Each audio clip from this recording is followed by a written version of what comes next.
Marbella, but I feel like I'm in a wet day in Salt Hill as well. OTB AM, Ireland's only sports breakfast show, live from 7:30 AM every morning. OTB Sports Radio.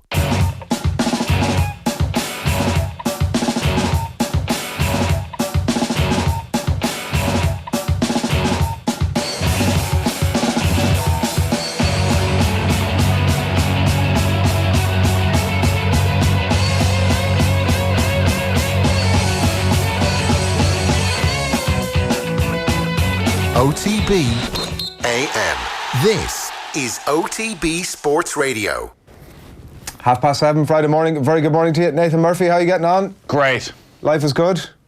It's grand. Brexit is happening. You couldn't be happier. No, it's not going to happen. You think? No. I mean, it looks like... You think it's going to happen? Oh, you think that Parliament are going to say, listen... 100%. Forget about it, pal. 100%. What happens then? God knows. Who knows? It'll be extended for another 6 months. Imagine the lack of actual governance that's gone on over the last 3 or 4 years. Like the amount of time that Parliament, the UK, has spent talking about Brexit versus health, education, and the stuff that actually matters. But that suits them. Isn't it been phenomenal? Because then nobody's talking about all of those things. But what I'm saying is they could actually just adopt that policy from here on out and just do like little bits and bobs, and like the world continues to We could all learn a lesson from that. We could do less work. Is that exactly. Is the lesson? Exactly. I mean, are you pumped? Like for Brexit? No, you're pumped for tomorrow. Oh, sorry, yeah. Am I pumped? Yeah, I'll be more excited about it when I clock off work at some point this afternoon. I'm very much looking forward to it. It's not actually a great World Cup for people with kids. No, I thought initially it was going to be. Because of the early mornings. Because, I'll be up. Yeah. But then it turns out kids are a pain in the hole. And they don't want to sit there for 80 minutes and watch rugby. That's true. They'll watch the first 10 minutes and go, yeah, I have control of the TV on a Saturday morning, so... Sling your hook. Yeah. We've found that we've had people over for a couple of the games. That works really well. If they have kids? Absolutely. Off they go. Just all occupy themselves. Okay. It's the best thing I could possibly recommend. The 11:15 is slightly more awkward though, because at that point you're kind of waking into the world. You'd be expected to generally get out of the house at some point around then. Not tomorrow. Not tomorrow, it ain't happening. Not tomorrow. What's the Nathan Murphy plan? You'll be in here, will you? I'll be in here. They have moved the kids' football training to 9 a.m. so that everybody will be done to facilitate in time for the rugby. Very good. Which was a good idea. Because in previous weeks they haven't done that, which has made life quite awkward. It does mean that they don't seem to have taken into account that England are playing Australia, which is a little bit upsetting. What is it with the GEA fraternity that they can't acknowledge? To be fair, English rugby. They don't. And why we might want to watch that. Nor should they give a shite before we get our YouTube commenters saying, I can't believe you're suggesting that they would move the fixtures for England Australia. Where does it end? What's your plan? Plan is to have a few people over and watch the game. You know, it sounds nice. People coming to my house early on a Saturday morning, I couldn't be dealing with that. Yeah, I found it actually quite a nice experience. Oh yeah? Yeah. Cook breakfast, make up a bit of a fry. Right. Made a bit of pumpkin pie yesterday. So that'll be on the menu for dessert. Oh no! Pumpkin is that pie. my cooking or just pumpkin pie? Pumpkin pie is horrible. I brought some in with me today.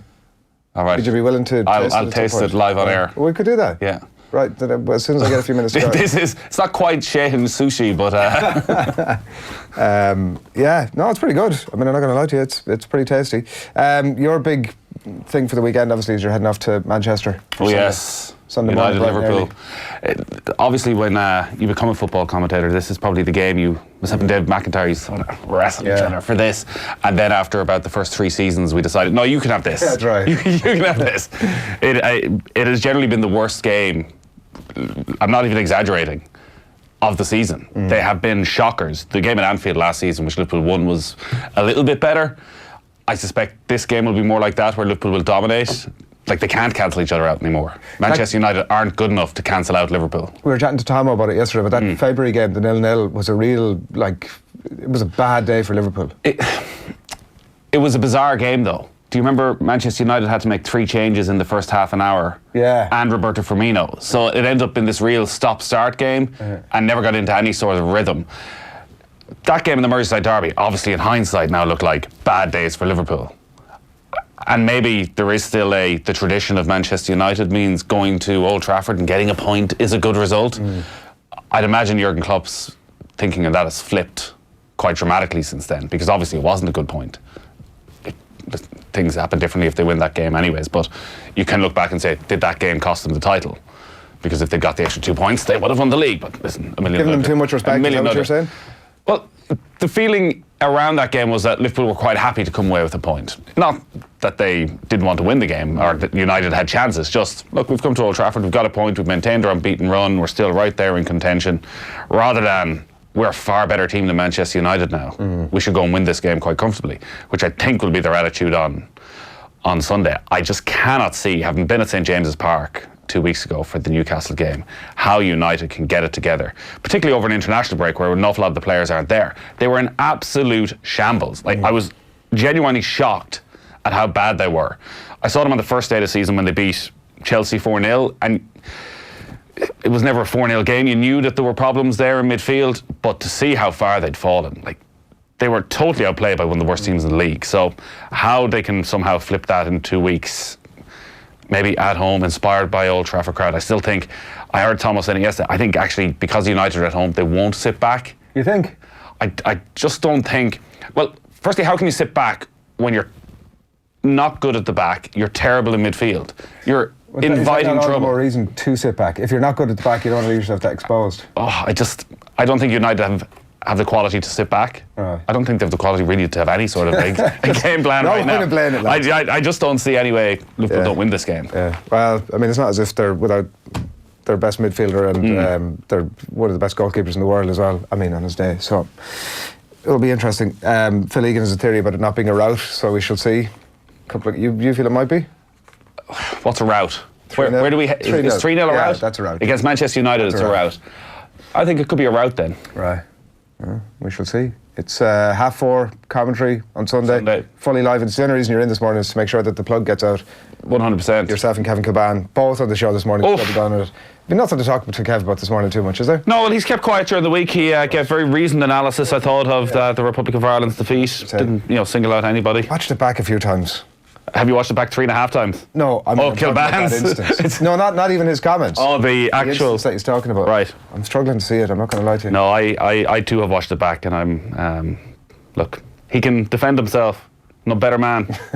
He can defend it live. Right, we'll bring that your way a little bit later on. It is Friday morning. It's OTB AM, the sports breakfast show from Off the Ball. Delighted to have you along with us this morning. Here's a bit of a flavour of what's coming up over the next couple of hours. We're going to get stuck into the sports pages in just a few minutes' time. Some interesting stuff there. Myself and Nathan will pick you through those on this Friday morning.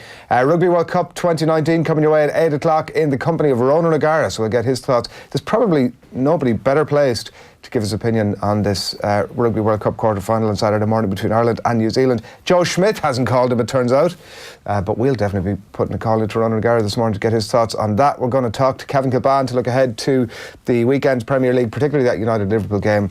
And is it the end for Marco Silva is another question we'll have for Kev. And Aaron Connolly, what's the story? Will be, I'm sure, also on the menu for Kev when he joins us a bit later on. Sheahan Sushi, the latest episode where it's pure cat, as they might say in my part of the world. That's coming your way at 9:15. And Johnny Sexton has been in front of the media, or is certainly going in front of the media at some point this morning as part of the Ireland captain's run. That'll be with you just before 9 o'clock. After that, it's Eoin Sheahan. Zinzan Brooke in conversation with one of his best mates, Keith Wood. That is on the way today at about 9:10. And Phil Egan with all the very latest in sport. So plenty to look forward to this morning. We do want to get your comments in as well. Plenty of them already floating in here on YouTube. We'll pick out the best of those, or maybe just the ones that can possibly read out on air, and bring them your way in just a few minutes' time. But right now, time for the papers. It's just coming up in 20 to 8 on OTB AM. We're going to kick things off with the Irish Daily Star this morning, which is a picture of Paul Pogba and Zinedine Zidane around the pool in Dubai. There's really nothing more to say about it other than it's the two lads around the pool in Dubai. Woodward hits back at Red critics' insult edge. It says here that he's sticking by his man is the short story of Ed Woodward there. That he's also saying that the idea that they have put commercial people in charge of the football operations at Manchester United is a damn insulting to the club and to the people who work there. And as I said, that photographed the two lads in conversation, two former France World Cup winners in conversation around the pool in Dubai. I tried to read into it to see what was their... they had a secret liaison. They didn't really. They just seemed to kind of bump into each other. The look on their faces seems to suggest it's, fancy meeting you here in this 5-star plus resort. When you're like, is that Paul Pogba? Oh yeah, there we are. He's got his United gear on him. I don't think Zidane talks in that high voice when he sees Paul Pogba. There's a clear example in the papers today of their differing target markets. It's the eve of Ireland playing the All Blacks at the World Cup. It's true. And Paul Pogba is on the back of pretty much all the tabloids. A couple of other little bits and bobs here. Ericsson will get the job. Dane, writes John Fallon here. Ireland's nemesis, Christian Eriksen, insists that Denmark will clinch Euro qualification at Dublin. I mean, it's difficult to argue with him. Yes, we can stop the All Blacks again, writes Mick Scully there. And Canning fears for Galway. Kieran Cunningham writing that Joe Canning is more than concerned now that there's still no appointment for the Galway hurling job. Same picture on the back of the Mirror. Wish you were here. Injured Pogba chats with Zidane in Dubai, a meeting that is sure to set tongues wagging again. I thought actually one of the more interesting parts of this was that Paul Pogba's on crutches. Yeah. Because it was only 2 days ago that there seemed to be a suggestion that he might well be fit to play for Manchester United this weekend. So clearly, if he's on crutches, it's quite a serious foot injury that he has. That doesn't look like a secret meeting, let's get away from the rest of the world. And I'd say, in fact, maybe both of them are like, oh, but maybe that's how these things start. Maybe next summer Paul Pogba's sitting in the Bernabeu, he's doing his keepy-uppies in the middle of the pitch and he goes, you know what, pure luck, I ran into Zinedine Zidane in Dubai and we had a chat. I told him I wasn't happy with life and he said, why don't you come play with us? Who's Pogba's agent? Mino Raiola. Yeah.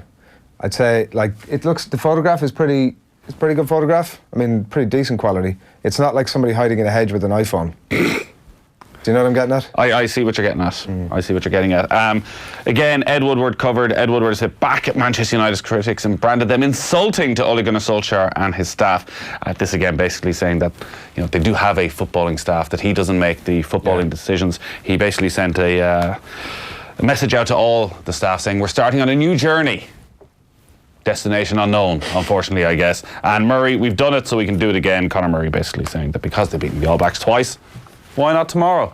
Plenty of comments coming in. Morning from Milwaukee, says Jeffrey Lynagh this morning. Good morning to you, Jeffrey, or good afternoon, most likely, where you are. Brian Meir, good morning to you in Newmarket, Auckland. Come on, Ireland, says Big Brian Meir. Good morning to you, Brent. I hope all is well with the world. And Stephen Greer, good morning, Rugby World. Kane on YouTube says All Blacks by 40. Oof. I mean, I hope not. Well, if Ireland's form is where it was against Japan and Russia, that could happen. Yeah, I was given 3 options yesterday. Ireland by a small margin, New Zealand by a small margin, or we get thumped by New Zealand. I mean, what did you go with? I mean, I'm saying that it could be any one of those things. You're plucking a bingo number after that, right? Like, yeah, I never like those kind of spread bets because New Zealand could be 10 points up with 10 minutes to go and Ireland could be pressing to get a breakaway try and they scored 3 tries in the last 10 minutes. Yeah. The Irish Independent this morning, you mentioned about the target market is rugby all the way here, apart from a couple of little bits and bobs at the top there. Murray, All Blacks are only human, he says there. Scrum half insists that Ireland have good reason to be confident against the world champions. And an interesting story from Rory O'Connor as well, saying that the All Blacks have undermined their own values by giving Sevu Reece a starring role. And there's a full column about this inside the paper today, where Rory O'Connor picks through the selection of Sevu Reece, who was obviously in this part of the world just a matter of just over a year ago. As Rory writes here, if he hadn't pleaded guilty to an assault in a New Zealand courtroom last October, he'd be in Galway preparing for their clash with the Cheetahs at the Sports Ground this weekend. He said instead the RFU in the Western Province opted to tear up his contract offer as a result of a case that saw him discharged without conviction with a fine of $750 New Zealand dollars after he assaulted his partner on a night out in Hamilton in July 2018. Worth giving this other detail in this story as well.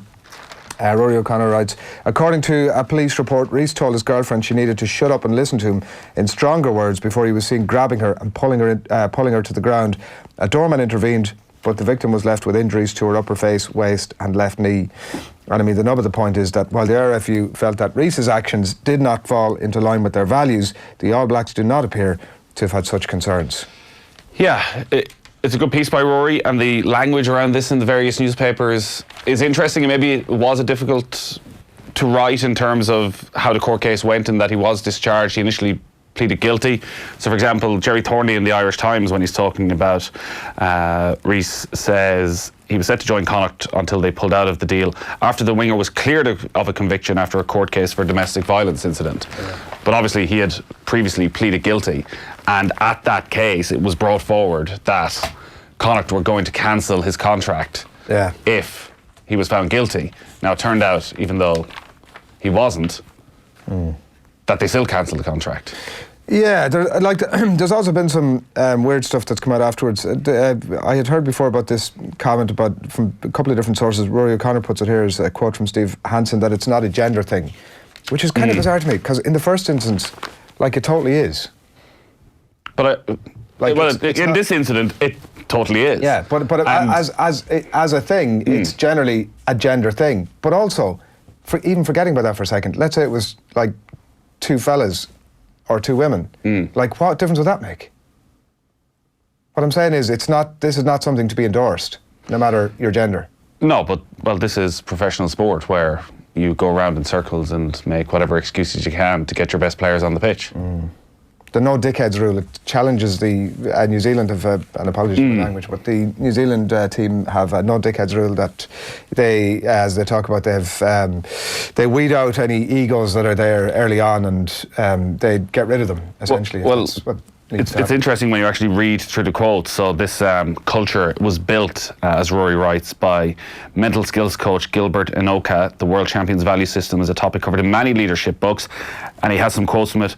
They are people who put themselves ahead of the team, people who think they're entitled to things, expect the rules to be different for them, people operating deceitfully in the dark are being unnecessarily loud about their work, is part of their no dickheads policy. There's one comment: if you can't change people, change people. Perhaps Steve Hansen looks at this situation with Sevu Reece and says, I have changed the person. Or the person has changed. Don't know. He was. The good thing is he was asked about it in the press conference yesterday. So there's plenty more quotes on that if you want to dig into them. That's Rory O'Connor's piece in the Irish Independent this morning. Manchester United again on the back of the Sun. The Ole Trinity.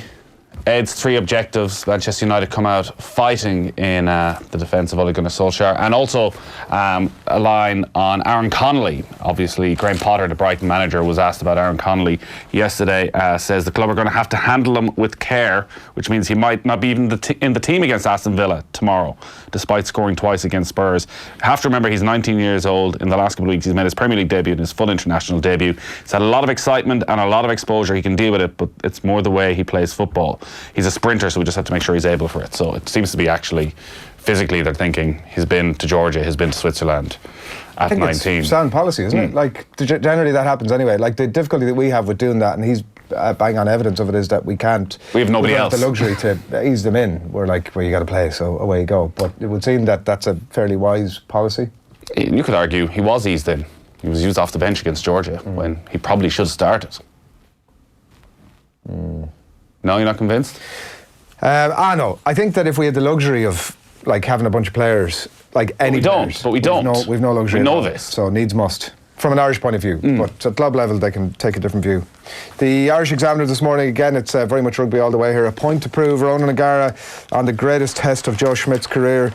There's a couple of stories on this inside, including one that Joe Schmidt didn't call Ronan O'Gara. We are going to talk to Ronan a bit later on in the show. We are going to call Ronan O'Gara. We will chat to him about this, but Joe Schmidt says that he didn't tap into O'Gara for a scouting report. It's probably not a thing I'd do, really. I'd have a fair bit of respect. Ronan had a position in the Crusaders, so he knows a lot of players, but I haven't spoken to him, just because I think it's a little bit awkward if I'm pestering him for information which he had a loyalty, when he had a loyalty to a particular team at that time. I would think just call him. Let him say to you, listen, I know you're looking for a bit of info, but I actually can't give you too much. I feel a bit of loyalty. Let him answer that question. Why would you not? I don't understand why you wouldn't call him. I don't understand why both camps haven't been on to him this week saying, here, listen, if there's any little bit at all you can give us, hand it over. Well, we can obviously ask Ronan the question, and maybe Joe Schmidt didn't call him. Maybe somebody else called him. Maybe there's just back channels of conversations. Richie Murphy. It will be fascinating if Ronan comes on and goes, yeah, I was surprised Joe didn't call, but I had a brilliant chat with Steve Hansen. Yeah. I'll tell you, he knows absolutely everything about Johnny Sexton right now. Well, that's the thing. I mean, I think he'd be more likely to give He wouldn't do such a thing, would he? The other way. Well, it could be a consultancy role. We all like a consultancy role. It's a professional game, you know. The most interesting thing from Ronan's column, his own column inside here, says in relation to New Zealand, their consistent capacity to get the moment right is always impressive. So you're looking around the newspapers this morning to get it, feel one way or the other as to which way people are thinking this game is going to go. He says about that getting the moment right, not to over-egg it, just to get it dead on. That's such an underrated skill. If the game was played on paper, New Zealand would win, but at the moment, their form is also better. And if you're still looking for crumbs of comfort, their players have more rugby in them and they're more battle-hardened than Ireland. Great. Well, that positivity coming your way in just a few minutes' time. The Times, the English Times, Jones tells Farrell this is do or die. England coach takes gamble and axes forward. This obviously the big story from English rugby that Eddie Jones has decided to leave George Ford on the bench. It looked very much throughout this World Cup that Eoin Farrell was going to play in the centre, but he's gone back with Eoin Farrell at out half, and he's made it seems as though he's just going for the big boys, that this is going to be a big physical battle he's expecting, and he's decided to make a change. As usual with Eddie Jones, he's like, I don't see the big deal. Just pick my team. What's your problem? Couple of other stories. Manchester City have raised questions over the sporting integrity of the Premier League. No, they haven't just looked in the mirror. They're questioning the festive fixture list, which appeared to give Liverpool a competitive advantage. You can see why they're a bit annoyed. In fact, everybody, I think, is annoyed with this fixture list. Manchester City, because they're having to play 2 games in less than 48 hours. So basically there's a full run of games on St. Stephen's Day. Liverpool fans are annoyed about this because they're away to Leicester at 8 o'clock on St. Stephen's night. That they're going to have to travel for 2-3 hours on Boxing Day, as they may refer to it when it comes round. Whereas Manchester City are playing the day after on the 27th, but then on the 29th they're playing again. So they've less than 48 hours, and City aren't happy about that. It's a crazy, crazy Christmas schedule. There's games kicking off at 8:15. Right. So Amazon Prime are involved. This is the first time we're going to see Amazon broadcasting fixtures. So there's Exclusively. Right. Every game. So there's a set of midweek fixtures coming up at the beginning of December, including the Merseyside Derby, which is going to get underway at 8:15 on a Wednesday night. And all 10 fixtures across the Tuesday, Wednesday will be live on Amazon Prime. And on St. Stephen's Day, every single game is going to be live on Amazon Prime. Do you have Amazon Prime? No. I do. Why do you have that? Well, I had this discussion with my wife there recently when she was questioning... What are we doing with this? Sure. I signed up to it to watch the Manchester City documentary. Right. And somehow it ended up my wife's credit card. It's only like £2 a month or something.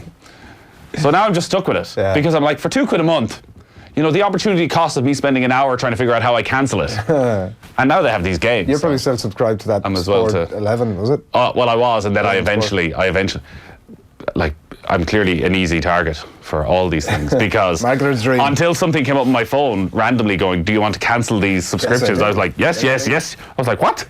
I have that. So. There was a Stevie G documentary up there as well. That's probably the main reason you went in. Oh, well, actually, I was, funny enough, when I went home from work last night, I was on it because there's any amount of sporting documentaries. They do all these, like Manchester City, the All or Nothing. So there's one on Borussia Dortmund.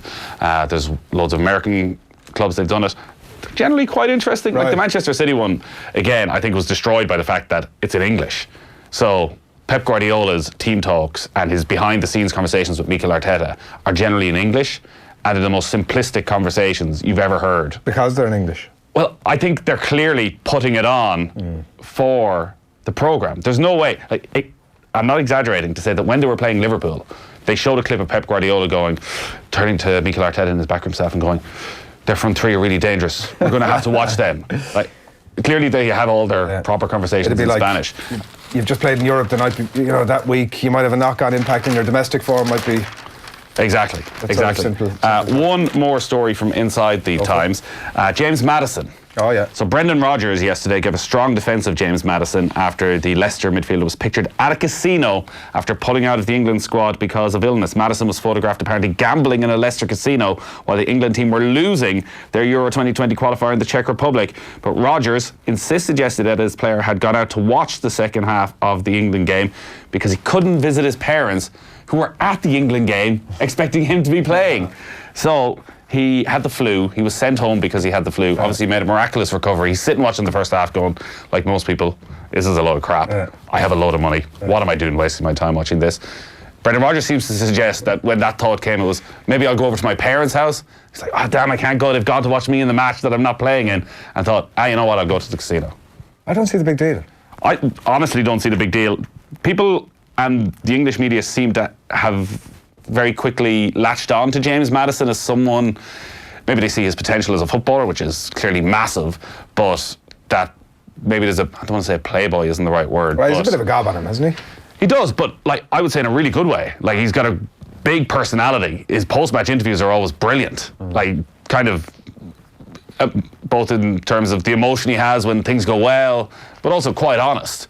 But then he turns up to a match in his pink see-through Louis Vuitton bag and everyone's like, a bit flashy. And obviously he's young, plenty of money. More He's out a little bit. I would absolutely agree. Be Flawless is the headline here from Rory Keane in Tokyo on the sports back page of the Irish Daily Mail this morning. This is Joe Schmidt saying that we're going to have to be on our game. Schmidt calls on Ireland to deliver the perfect game. I think everybody accepts that we're going to have to play beyond ourselves, and the All Blacks are going to have to dip under their usual form. I'm backing Ole 100%, insists Woodward. That was the story we brought you a little bit earlier, that Manchester United chief Ed Woodward is right behind Ole Gunnar Solskjaer until they get thumped by Liverpool obviously at the weekend, and then everything changes. And an interesting interview with Arsene Wenger inside Wenger at 70. Life goes on for the former Arsenal boss. This is just fairly interesting guy that's still knocking around London, still going to the Italian restaurant that he likes to go to, still looking at his options. Did you meet Arsene Wenger? He'll be 70 next week. I met him after the Henry game in wandering around the stadium on the way down to the, I think it was the mix zone, so had microphone and everything else in hand, and opened the door to walk down the stairwell. I wasn't 100% sure where I was going. This guy was plodding on up towards me, and then I suddenly realised it was Arsene Wenger, and it was like, oh my God, this is going to be the interview of this game. Like, it's been like such a monster occurrence. Like, this guy at that time obviously was like one of the major Premier League personalities, had been on commentary duty for French TV that night, and I thought, here's my moment. Arsene, could I grab a quick word? I thought, here we go. As I started to hit record on the thing, nah, you're all right. I used to always find it strange, all right, when you go to cover France, even at Euro 2016, that Arsene Wenger was just there as a knocking around co-commentator, as a regular pundit, just in the media centre. Like, surely you're above this. Yeah. He was very polite about the whole thing. It wasn't in any way rude, I wouldn't have said, or arrogant about it or anything like that, but I wasn't getting any high fives at him. He was. Are we going to do a Thierry Henry 10 years on special in next month? Is it next month? Next month. I must dig out. I did recently. So we were both at the game. Kevin Kilbane, I have the interview. Right. Post. Right. Match mix zone interview with Kevin Kilbane. What was that like? Oh, well, with Kevin Kilbane, it was, as you can imagine, eloquent, interesting, insightful. I don't remember a huge amount of Kevin Kilbane. I do remember it's the only time I've heard a player curse in a mix zone. I think Robbie Keane was literally, this is an effing disgrace. It's certainly, without question, the most emotional mix zone I've ever been in. And Henry himself coming out and fronting up was amazing. And it was like, I remember the tension in the mix zone afterwards. Yeah. It was a weird sort of jigsaw type room where the players had to come out one door. There was a right turn and the rope went that way. This is generally, they put like a rope to separate the filthy media from these beautiful footballers, and so they have to come out. The regulation at the time, I presume it probably still is, that they had to walk. You would have to walk past the media to get out of the stadium. So you had the option of, the media would always say, "Oh, do you want to do a piece?" And a lot of them would say, "You're grand." So there was this sort of weird shape where they had to come out, turn right, bit of a zigzag up this way, around a couple of pillars, and then up and out. And at some point, sort of halfway through, Henry just decided to stop. And obviously, every single person in the room, like a crush, flocked onto him. I think I remember getting in a question or two. It was brief, but it was like, Jesus. He just didn't care. Yeah. Like, that was the main thing. It was that the French players were like, what's the issue? Yeah, let's move on with our lives. Of course they were. We would have been the exact same, by the way. If, right, and I'm just throwing this out there because we don't have much time to organise it. If we were to organise an off-the-ball roadshow with Thierry Henry on the 10th anniversary of the handball, would we sell tickets? Oh yeah, it would be sold out. You'd be giving out like free eggs at the door on the way in. Did Richard Dunn ruin that whole night by sitting down and having the conversation with Thierry Henry? I don't think so, because the more you hear about it, at the time it looked conciliatory, right? It looked like, battle is done, you sort of bend the rules, but listen, fair play to you, you're out. Like, the more you hear from Richie Dunn about that moment afterwards, he's like, no, I wasn't out. He was coming over trying to be all... Richard Dunn was just doing his own thing, sitting down, absolutely distraught. Henry comes over in a very relaxed manner, sits down beside him. But Richard Dunn, by all accounts, was not saying, "Oh, listen, everything, that's okay. Don't worry about it." Do you think Henry was fully aware of what happened? Yeah. Like that he knew that this was one of the great robberies of. Yeah, and he knew what was coming. He knew what was coming on the back of it as well, right? Like, last one for me here, The Guardian, the sports page of The Guardian's picture of Eddie Jones on coaching duty with a schools team in Japan, and do or die, Ball Jones channels his samurai spirit as England look to make their way into the semi-finals. So, you have one more for us, One more, the hurled. We'll go for it, Murray, but it's probably more interesting considering what's coming up in a moment. Brent Pope's column, error not to ring ROG. Ex-Crusaders coach was not mined for info on the All Blacks. Last Christmas, when I was home visiting my family in Christchurch, Irish rugby legend Ronan O'Gara, the then backs coach for Crusaders, kindly invited me to spend a day with the team. I witnessed O'Gara's influence on a number of promising young Crusaders players yet to make a name for themselves at the highest level. Roll on a few months and several of those players are in the All Blacks team. I contacted Ronan this week because I was convinced he would have been approached by the Irish management, but as of earlier this week, he had not been asked for his assessment. As of earlier this week. Right, it's 8:01. It's OTB AM. You're very welcome along to the show this morning. Keep your comments coming into us. It is time to catch up with the man that Nathan has just name-checked there, Ronan O'Gara. Good morning to you. Ronan, good morning to you. Right, we're going to come back to Ronan O'Gara in just a moment's time, but before all of that, he's standing by, ready to take our call. Let's bring things back to the Off the Ball Roadshow at the Board Gosh Energy Theatre on Tuesday night. We brought you Michael Lynagh and Bobby Skinstad last night. Tonight, it's the New Zealand versus Ireland preview, part of that show. Nathan, of course, ran the show on Tuesday night, but here's Brian O'Driscoll on the All Blacks. Look at Joe Schmidt's record against the All Blacks. All the games have been super tight. He's managed to win a couple of them. And he's changed the perception of this Irish team. I'm not saying of every Irish team, but of this Irish team in their minds. And I think that is half the battle. My concerns would be where Ireland have always been susceptible is to teams like Wales, like Japan played in the group stage, and to the All Blacks, really good passing teams that are capable. Australia, capable of getting to the width, with two or three passes and really crisp, concise passing, because we get narrow and we're vulnerable in the wider channels. And I think if you allow the All Blacks to get into their groove, it could be a long day at the office. I don't think there's going to be anything magically new. We might see a power play of some sort, one that similar to the Jacob Stockdale try against them. We're going to see something that hopefully will try and break them open that maybe they haven't seen before. And what sort of game do you want? Do you want a repeat of 12 months ago where it's incredibly tight and there is that one moment of magic, or do you want the insane game that was Chicago? I think that's the game we want. If it gets loose and open, I think there's only one winner. I think we've got to play it tight and play a percentage game, and not be afraid to be boring and win the aerial battle. You can check out that full road show from Tuesday night up on offtheball.com, and as I mentioned, the latter part of it coming your way on the radio tonight from 7 o'clock as well. It is 8:03 on this Friday morning. You're watching OTB AM, the sports show from Off the Ball. Ronan O'Gara, good morning to you. Oh yeah, how you doing? Good. We're reading a lot of the headlines here this morning which are in relation to yourself, and that the call hasn't come from, certainly from the Irish side of things. Joe Schmidt, none of the Irish coaches have thought to mind from somebody who's been deep in New Zealand rugby, obviously. What has been said that Ireland haven't called me? Brent Pope was, Nathan was just reading out a piece from Brent Pope saying that he was surprised that they haven't been on to you. And there's a piece in the Examiner this morning, which I'd have to refresh myself here alongside your own article, saying that, from a comment from Joe Schmidt himself, saying that it's probably not a thing I do really in relation to giving you a shout about it.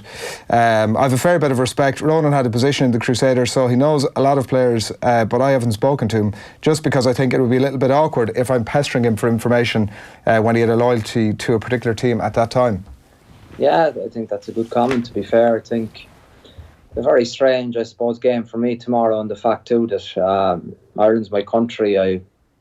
It's given me everything as a rugby player, but from a professional point of view, there's 10 guys that in the last 2 years that I've worked with that will play for the All Blacks. So it's very strange, very, very strange in that regard, because you build up relationships in sport over a very short period of time. If you want to be successful, you got to get tight. You got to share a lot of things with guys. And my 2 years in the Crusaders were very successful. It wasn't down to me. It was the fact that I was there, because the environment is very successful. But absolutely brilliant memories, Adrian. Brilliant time of my life, and you don't just forget that. So it is a bit awkward. Do I ring Joe? Does Joe ring me?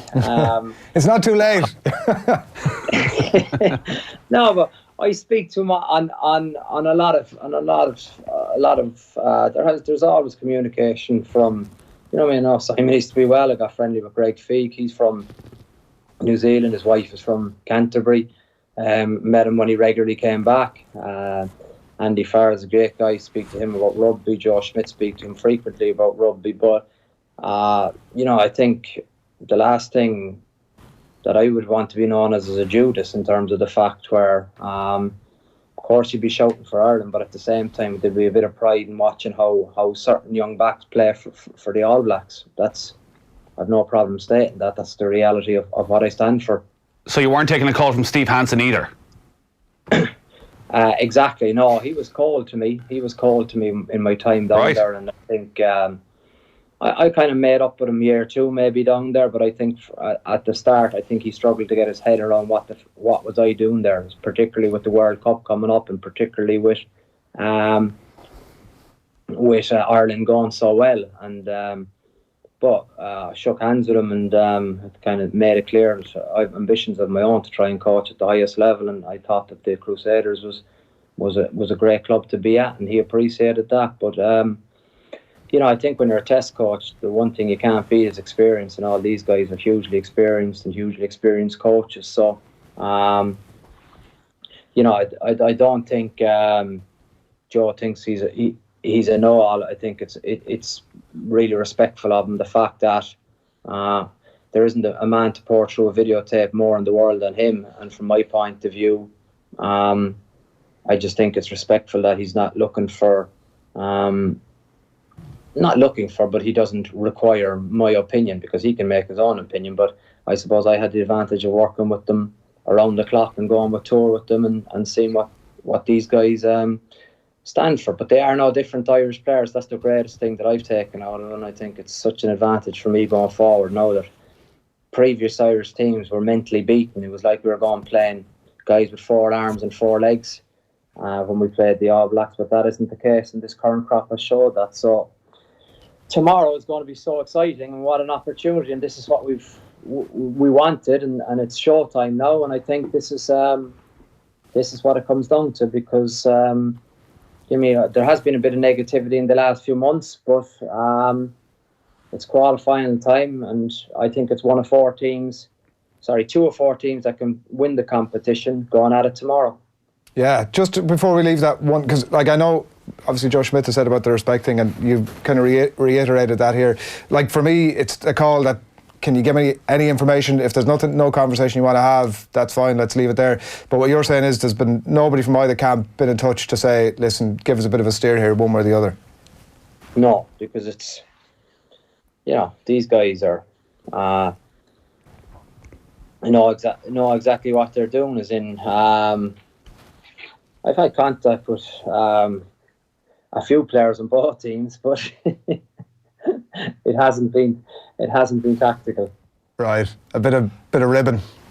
No, not even that. It's just how you doing. They're both very different mindsets, and both come at it very differently. But I think I'd be friendly with Keith Earls, so I always talk to Keith Earls, and I just admire his maturity and how he prepares for games now. And I think you saw it was the 3rd anniversary of Axel's passing during the week, so he's kind of gone, I'm running out in Tokyo tomorrow against, potentially the best team in the world. I've got to perform. I really want to perform and create history. If I don't, I go home to Adele and my kids. So yeah.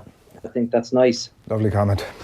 Just when you talk there about Steve Hansen and a coldness and maybe a wariness of you coming into New Zealand rugby, do you think that would have been there for any outside coach, or was it the fact that you were Irish and that Ireland have beaten the All Blacks 2 of the last 3 occasions. When you look at some of the statistics, that twice in the last 5 years the All Blacks have failed to score a try. Both times it's against an Andy Farrell defence. That there's something about Ireland right now that it is such small margins. He's so wary of anybody getting any little insight that there's a fear of Ireland among the Northern Hemisphere sides that isn't there for any other country. No, you're right. I think you're playing bad cop this morning. I like it. So, no, I think your comments are valid. I think maybe the fact that it was never really done before, Nathan too, and Steve Hansen is around a long time, and that isn't the norm down there. And I suppose I went in and I got a good reaction off the Crusader players, and a lot of them are All Blacks. And I think the great thing about them is that they share ideas and they share thoughts, and one or two of those ideas might have come from myself or from players that I played with that I was able to bring to the Crusaders. So I'd say it was a little bit strange at the start for them, in the fact that he is coming in. But I think, you know, you go back in the last 3 years, especially from Chicago, and for the game a year ago, I think anyone who was in the ground that night, be it an Irish supporter, you were kind of in awe of Ireland's performance. But if you were a New Zealander, I think you would have been rocked by the manner in which Ireland deposed New Zealand on that night. It was scary. It was only 7 points in the end. But anyone in the ground, I think I walked away going, that was such a complete 80-minute performance where Ireland just had their measure in every department. So what has happened, obviously, in the intervening period is that Ireland probably, I would say, are 20% less where they were that night, at least, probably. And I think New Zealand they have the knack of knowing when to produce. Their record in knockout rugby is staggering, and their capacity to peak for the right moment, I think, is what separates them. You mentioned some of the excitement about looking at some of those New Zealand backs tomorrow and the role that you've had with that run. And so Richie Mo'unga obviously is a player that you have spoken about over the last 12 months fairly glowingly, and a guy who, I think if I'm right, it's only this calendar year they've started to play this dual playmaker thing. His stars but on the rise in an unbelievable way. What sort of, when you first clapped eyes on him, what sort of a player was he? What sort of methods did he have? Was it clear that he was going to be the star that he now is? No, I don't think so. Talent-wise, yes, but I think work rate, no. First 3 months, very awkward, bit of a standoff. I kind of wasn't prepared to we had I kind of said, Richie, your work rate is nowhere near good enough to get what you want to do. You know, I think you can be a bit of a part of the All Blacks with your talent, but I don't think what you're doing at the minute would be anywhere near good enough, because I had worked with Dan Carter in Racing, and I had my own work rate when I was a player, and worked with Johnny Wilkinson, and I knew what's required to be a top level kicker. But Richie was a part-time kicker, and I think so at first it was kind of I'm not kind of doing any extras with this guy, because if he's kind of turning up 20 minutes here and there, I don't think that's any good for either of us. So it was awkward for a number of weeks, but then I had a kind of a complete, I suppose, clean out discussion with him, and from then it really, really flowed. But to be honest, I leave him at it, Adrian. I let him do his own thing in terms of, I'm not a kicking coach, and that was the one area of his game that he really needed work in. I can offer him advice and give him cues and repetition and mindset and visualization, but I can't hold his hand and bring it to the pitch. So he changed his routine, he changed everything, and I think he's getting a reward, because he is freakishly talented, and now he has a kicking game. But as you said, it's 1 year into a cycle. That's the big opportunity for Ireland tomorrow, and the fact that, I think they're fantastic players. Mo'unga, good, Sevu Reece, George Bridge, particularly. I think their potential, who knows where they will end up in terms of New Zealand greats, but there is a big but there. they haven't even had second season syndrome or potential second season syndrome as All Blacks. So there's an opportunity for Ireland there to test their mettle. And what is that with Mo'unga, particularly having watched him up close? Like, what's the opportunity for Joe Schmidt tomorrow to plan against him? I suppose you've got to get him. His team or Ireland need to push him into a space where he has very little time to think, and he gets flustered. It happens to all tens, no matter how good they are. If you take away their time and space, and the Irish pack is on top, it'll pose problems for Richie. And the one thing which he wouldn't have over a Carter or a Bowden Barrett would be having seen those pictures before, because of his relative inexperience in that position, and that happens. But on the flip side of that, instinctively he's a brilliant player. He has incredible acceleration, great takeoff, excellent feet, and I think his capacity to play in front of him is like no other 10 playing the game, potentially with the exception of Bowden Barrett. When you look at the Ireland 15, and Joe Schmidt, it's total contrast to 4 years ago in terms of injuries. Like, you probably could have sat down with him a month out from the World Cup and said, what 15 would you like to play against the All Blacks? And all right, there might have been a debate around the centre partnership. A lot of people felt that maybe Ringrose and Henshaw was the best from a long way out. He has pretty much everybody he wants available to him. When you talk about then being 25% down from a year ago in the All Blacks, is that confidence? Is that form? What's that based on? I'd say it's a little bit of everything. Yeah, I think confidence. I rewatched the game from the Aviva in November during the week, and it was just so interesting to see how Ireland left the pitch at half time. You know, I think the action was on the very far side of the Aviva, and you know where the tunnel is, so it's 70 metre. But Ireland were in sprint mode even for that. It was fascinating to watch, just their body language, their confidence.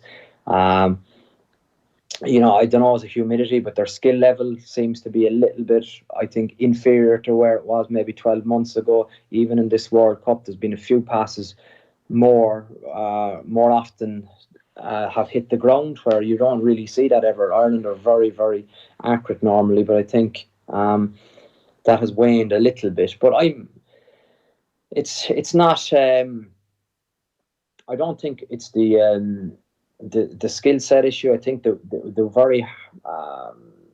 thing that's very hard to calculate or to summarise is where their confidence levels are at. It's incredible to think that the Murray-Sexton partnership is going to overtake yourself and Peter Stringer this weekend. They 56th time they're going to line up together in an Irish shirt. Justin Marshall, Owen did a piece with Justin Marshall during the week. I don't know if you saw it, but he had some interesting. Yeah, I watched it, yeah. He had some interesting stuff to say about Conor Murray, about that he's a kicking scrum half, essentially, but he was saying that he doesn't run enough, and he wasn't saying that he can't do it. He was saying that actually it's a facet of the game that he's very good at. Does that ring true for you? Is there enough variation in Murray's game right now? Yeah, it got me thinking when Justin said that, you know, because he's obviously a full-time analyst at the game, and he was a brilliant nine himself, so he has a real eye for that detail. I think most definitely where Conor would be more a passing and a kicking scrum half, because that's the style Ireland play. As you said, Ireland don't really play the ball out of the tackle. So why this is the case is the fact that Conor's eye line would be on the ball or the ruck in front of him, because Ireland are so efficient at ruck time that they create rucks, while the big difference between Ireland and New Zealand is New Zealand will look to offload the ball, which potentially gives players opportunity to run onto the ball. While if you can just picture this for a minute, you have a ball carrier and two cleaners going to a ruck, it means that Conor's eyes are towards the ground, hard to identify space. And with the way Ireland play, and I suppose the value they put into their kicking game, yes, he looks like a passing and kicking player, and that's what he's been formed over the last number of years. But it might be a nice, you know what I mean, someone like Conor. I think the beauty of him, ever since he was a young kid, his big strength was his running game. Yeah.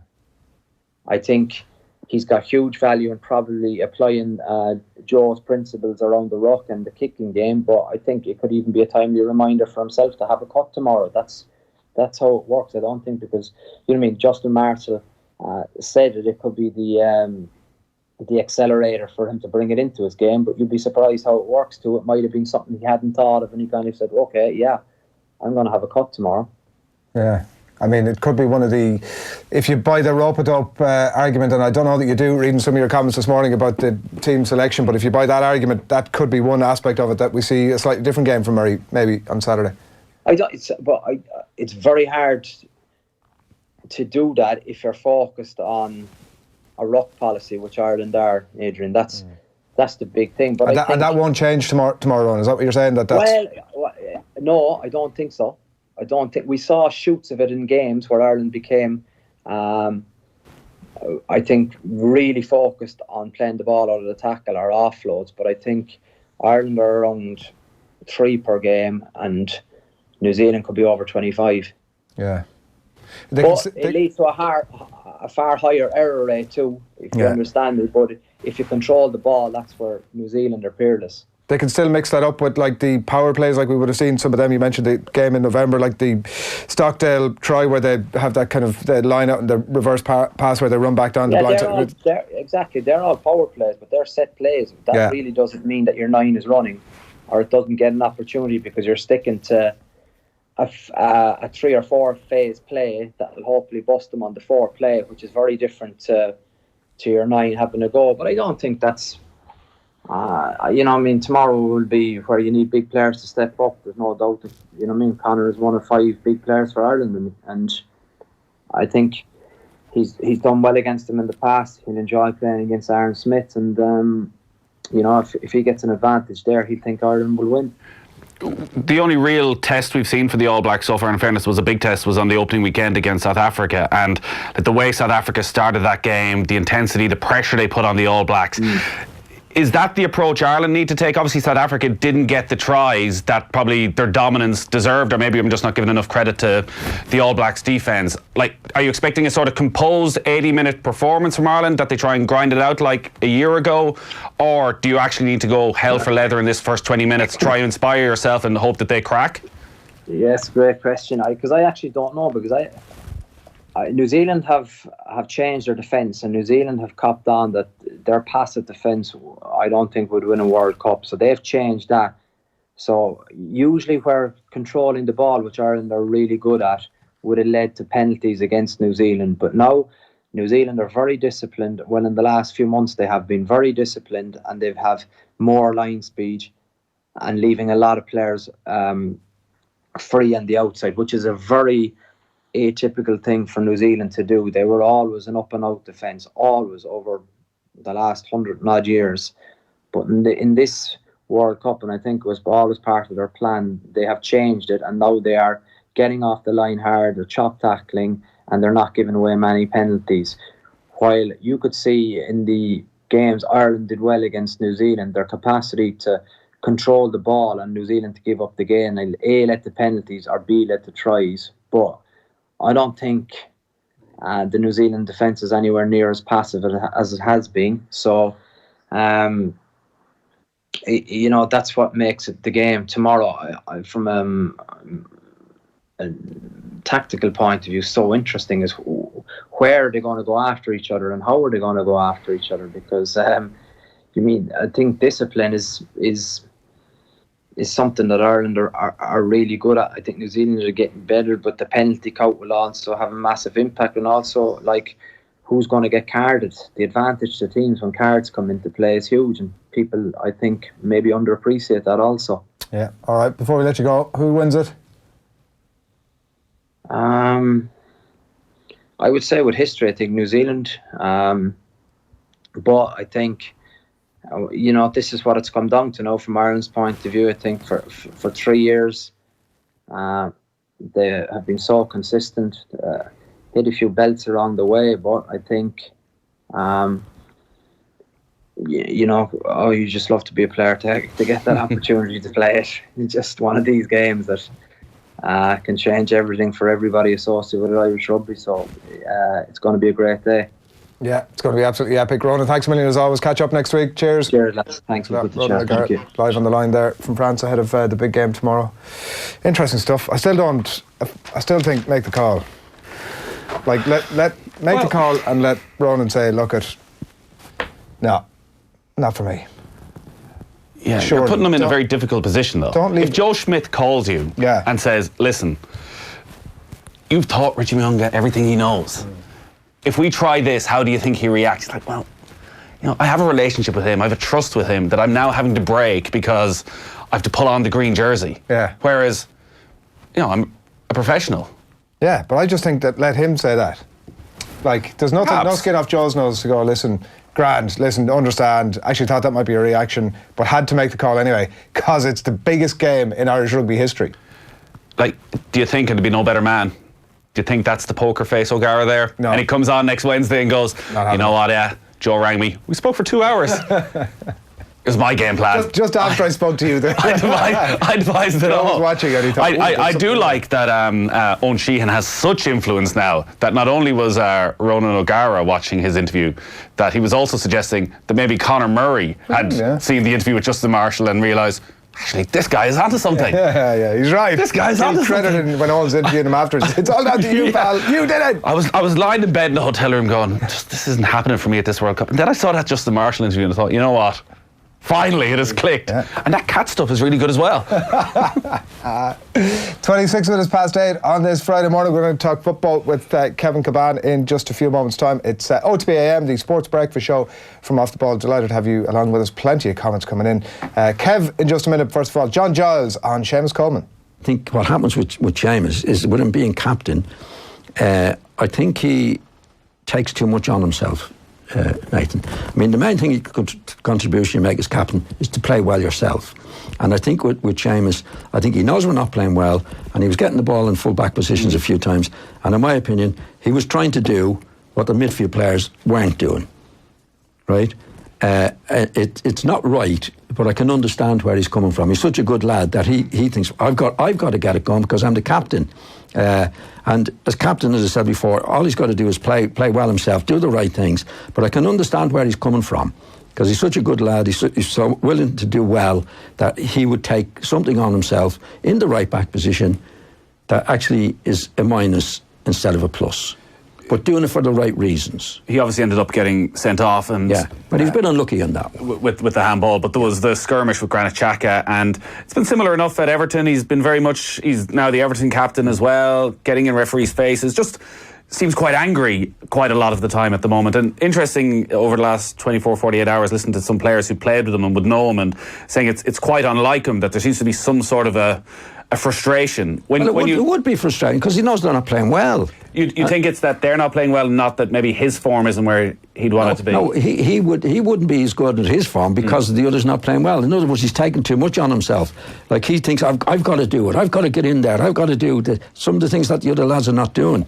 John Giles in conversation with Nathan on the show last night. You can check out the full piece up on offtheball.com. Kevin Kilbane, good morning to you. Good morning, Adrian. How are you keeping? Good. The big guns are in studio this morning. The what, sorry? The big guns are in studio this morning.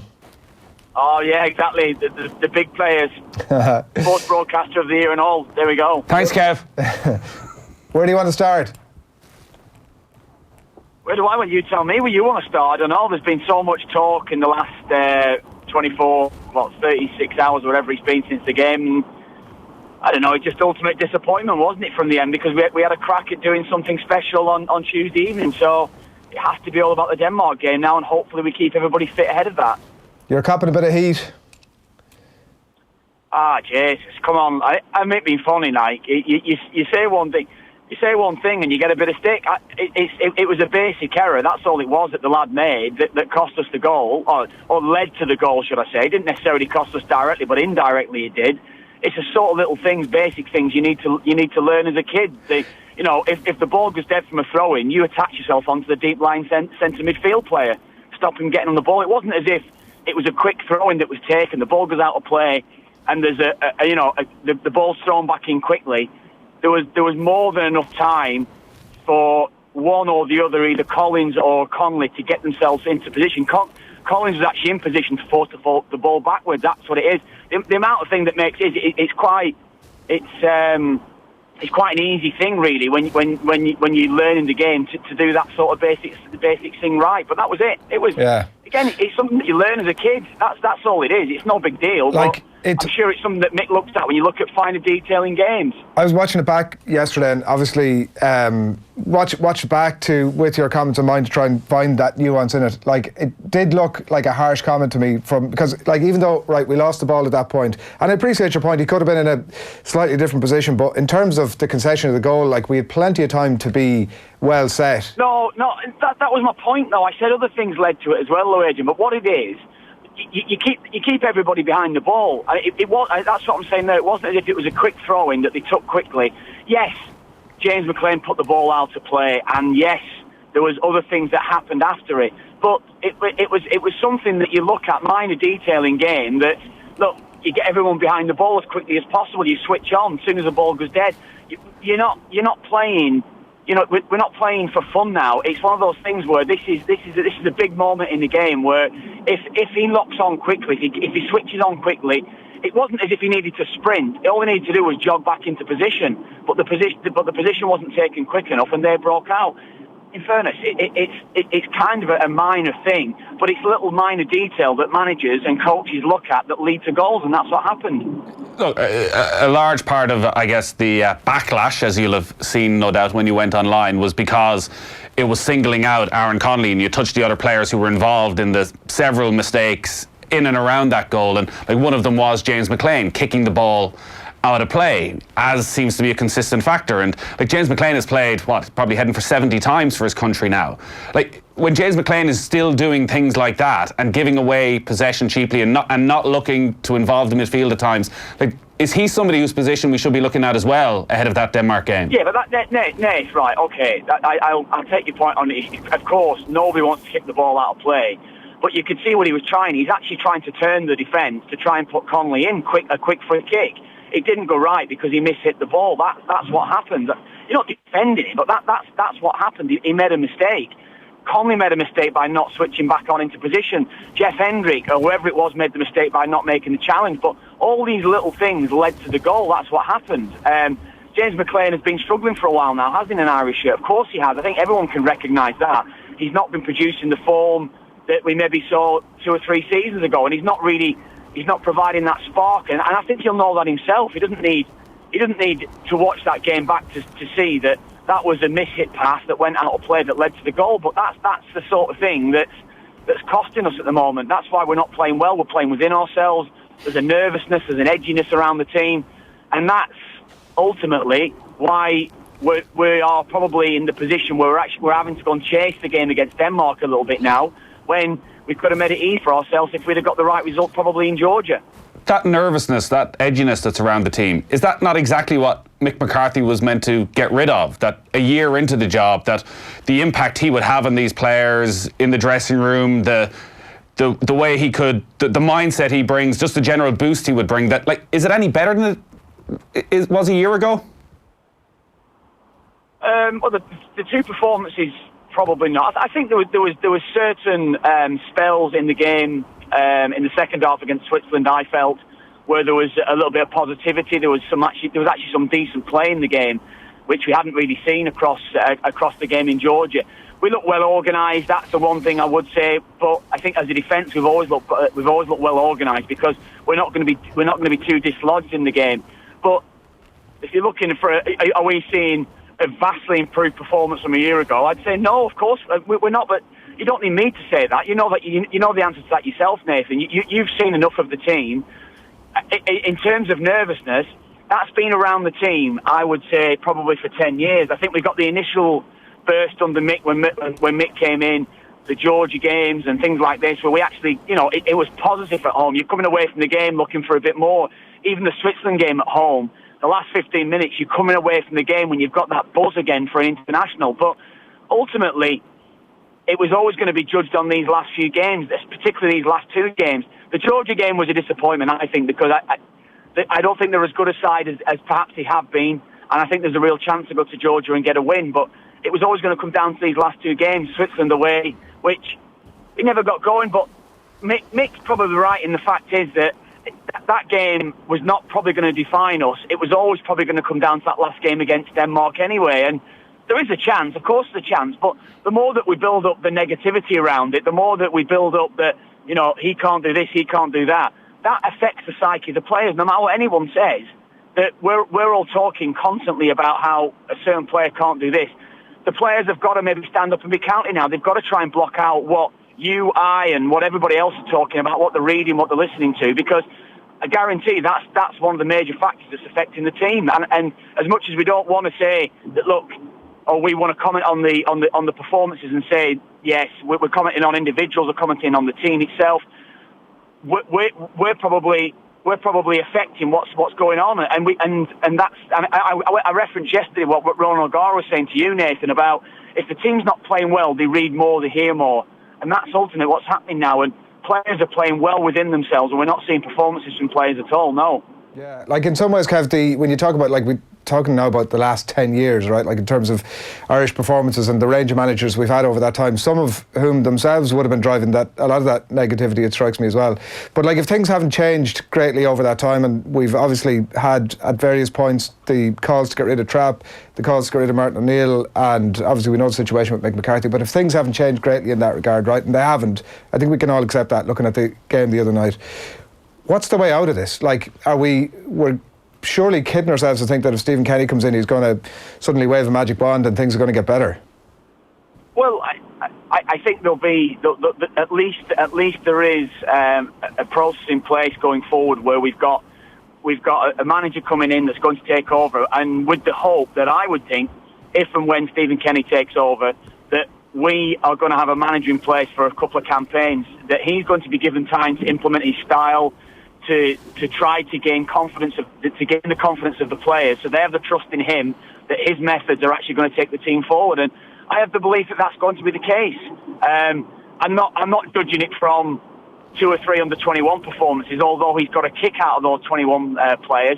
I mean, we've got a good crop of 21 players. It is. I think we all know that they've come through from the underage system with Tom Moll and the other coaches that they've worked with. So we've got a manager that's going to be coming in that I feel will probably try to change. I'm not saying there's going to be a magic wand that's going to change everything around overnight, and I don't think it's going to be overnight. I think that we might be sat here in a year's time with a few results gone against us, and we might be thinking, is it the right decision? And hopefully that there is trust from the powers within the FAI where they think, well, look, don't listen to the outside facts here, that we have to actually look at a manager here, i.e. Stephen Kenny, that's going to change a system, that's going to actually try to implement something for a number of years rather than just a short-term fix and a quick fix to qualify for the next campaign, because that's what Mick is. Mick's a short-term fix, get the job done, hopefully, and we're all hope that Mick does that job, gets us to the Euros next summer, and then with the bounce that we're going to get from those Euros, that Stephen Kenny can take the team forward. That's the only thing that we can look at now. Yeah, I don't think that's going to be the case next year, actually, now with Stephen Kenny. I know Mick McCarthy touched on it, that he's been fortunate with the way things have worked out, Stephen Kenny perhaps, and I think that's right, because a year ago when the discussion was around Stephen Kenny, it was, look, we always have to qualify. First and foremost, we have to qualify. Style of play in that conversation is great, but we have to qualify. I actually think Irish football fans have got to the stage of that when Kenny comes in, there will be a bit more patience, because we're not qualifying anyway. We're playing it. Shocking. But the FCI are not in a position, though, really financially, to be saying we can sacrifice qualifying for major tournaments. Well, we're sacrificing possibly qualifying for this tournament. No, I know. I mean, I think supporters, and I think we all would love to say, well, Stephen Kenny's got X amount of campaigns to implement a style that's going to be beneficial for us in 15, 20 years' time. But financially, the FAI are still going to be looking at, we need to qualify. We have to qualify. And that's the danger, and that's the worry that we would all have, that we go back to a system where it's all about qualifying for a major tournament, when we have to actually look at, because the development of the team has suffered because of that. That is what we all recognise now. We're recognising that that's where we are. Right, we'll be coming back to this one again, absolutely no doubt about that. 20 to 9 on this Friday morning. We're chatting to Kevin Kilbane. We're going to talk a little bit about, because yourself and Nathan are off to Old Trafford obviously on Sunday, 4:30 kick-off, live and exclusive commentary of Manchester United against Liverpool in the Premier League. We were just debating at the top of the show, Kev, about what sort of approach United were going to have here. We couldn't settle on anything that was going to get anything, obviously, for them out of the game. I presume, a temptation to sit back. Nathan thinks maybe not. Sit deep. Well, I think we're going to we'll hear Ole Gunnar Solskjaer's press conference today, and I'm sure that the comments will be along the lines of, we're Man United, we go out to win, we go out to attack, we go to do the right things. But can you see Man United going up against Liverpool and saying, right, we're going to go and beat you, we'll go toe-to-toe, we'll squeeze high, we'll go and push you? No chance. Have they got players on the side that can play a counter-attacking way? Probably yes. You've got a bit of actually earlier on playing counter-attacking way, but it was still progressive. It was still actually exciting to watch when he first got the job. I think that's the way that he will go. I think he's got no other option but to do that. And it'll be trying to contain, it'll be trying to use the pace of certain players, whether that'll be Rashford or one or two others inside, that's going to try and hit Liverpool on the counter-attack, because I can't see them hurting Liverpool if they have possession of the ball and try and dominate with possession. It's also hard to see the other way working, because Ole Gunnar Solskjaer is not Jose Mourinho, who can set a side up defensively and frustrate the life out of you. And the result people maybe look at from a counter-attacking point of view for United is the win at Spurs last year at Wembley, where Marcus Rashford and Jesse Lingard caused absolute havoc. But that wasn't a Mourinho-style counter-attacking performance either. Spurs battered them in that game. They missed chance after chance. David De Gea produced an out-of-this-world performance. And they were hanging on, and they got lucky, essentially. It's just hard to see, Kevin. Do you think Solskjaer has it tactically that if they set up defensively, that it's not just putting 7-8 men behind the ball, that they have a actual game plan that works out a way of maybe stopping the supply to Firmino and keeping the two fullbacks out of the game? Have you seen enough from Solskjaer that tactically he can come up with a game plan that will not just be luck, but will actually be, you know what, he got that spot on and frustrated the life out of Liverpool? Well, he's got enough experience around him with the coaches in Midfield and people like this as well that have coached at that level, that have actually got the best out of some of the greatest United sides. But the methods of Solskjaer, from what he says openly in press conferences and things, is it's always that, what I said earlier on, we're Man United, we will impose ourselves, our will, but United don't have the players to do that anymore. United are not the side that they were when they could have done that to sides, when they could have opened teams up, gone out, power them, outrun them. And in fairness, from what you're asking there, no, I've not seen him do it against West Ham or Everton last season. Everton smashed them towards the back end of last season. So if I'm looking at maybe this season as well and how he's setting up sides against some of the lesser teams, he's not necessarily paying attention to some of their key players or some of the key players in opposition teams. So he's going to have to do it this weekend. He's going to have to stop supply line. Fullbacks are the main supply line. I think I was seeing yesterday, Alexander-Arnold and Robertson have provided more crosses than any other players in the Premier League this season. That is Liverpool's main supply line. How are you going to stop them? Are you going to actually almost go the wide players? You're going to sacrifice the attacking element of your game to get back and track back with Alexander-Arnold and Robertson. I don't know if United have got even the players to do that. So that's the worry that I wouldn't say tactically is a bit harsh when you start saying is the manager tactically astute to do that. I don't think United have got the legs in midfield to compete with Liverpool. I don't think they've got the legs in wide areas to compete with the attacking fullbacks, and certainly haven't got the legs at the back to stop Liverpool's attacking players. I think Liverpool have just got way too much for them all over the pitch. And talk to us about Liverpool. Obviously they have United now, they have Spurs upcoming, they have City next month, they've already done away with the likes of Arsenal and Chelsea. They're looking really impressive. Are we potentially looking at here, a bit of misfortune notwithstanding, potentially looking at here an Arsenal Invincibles style run? Do they have that in them? I'd probably say no, judging from what we've seen from Man City in the last few years. We got 15 games or so in with Man City over the last couple of seasons, and we thought it could be an invincible season. I don't think so. I think they probably will slip up. History suggests that's going to be the case. And Liverpool, for all that they have looked so impressive this season, they've grinded out wins when necessary. I don't think that they've actually looked particularly comfortable in spells at the back. I think they have looked a little bit vulnerable, particularly in spells maybe where Trent Alexander-Arnold hasn't particularly got his position right, and they've looked vulnerable when crosses have gone into the area. So there are still vulnerabilities, but I don't think the invincible season, I think that's probably going to be beyond them. The defensive problems often with Liverpool, that can be put down to the midfield as well, and it sort of seems to be this constant rotation that Jurgen Klopp has in midfield, never really settles on a three. And like Fabinho, I guess, was brought in and has been the deepest player, trying to add a little bit of protection for that midfield. Like, has his role changed this season, or something that they do look a little bit more exposed at the back? I've not necessarily seen that.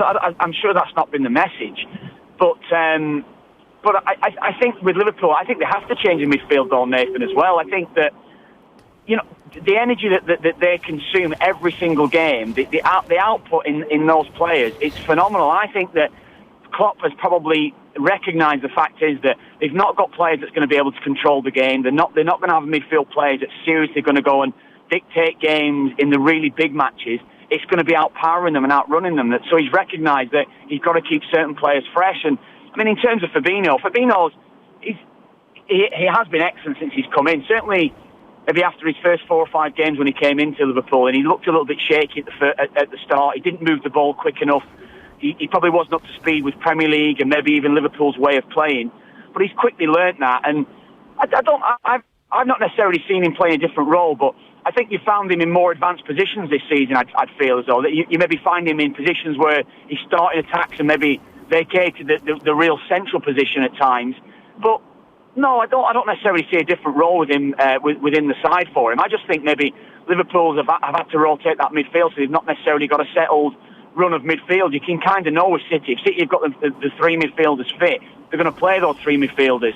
What one change out the 3? Well, Liverpool could make 2, they could make 3 in certain games because of the energy. As I said, that Klopp recognises that midfield used every week. 2-0 Liverpool. 0-0. 2-0.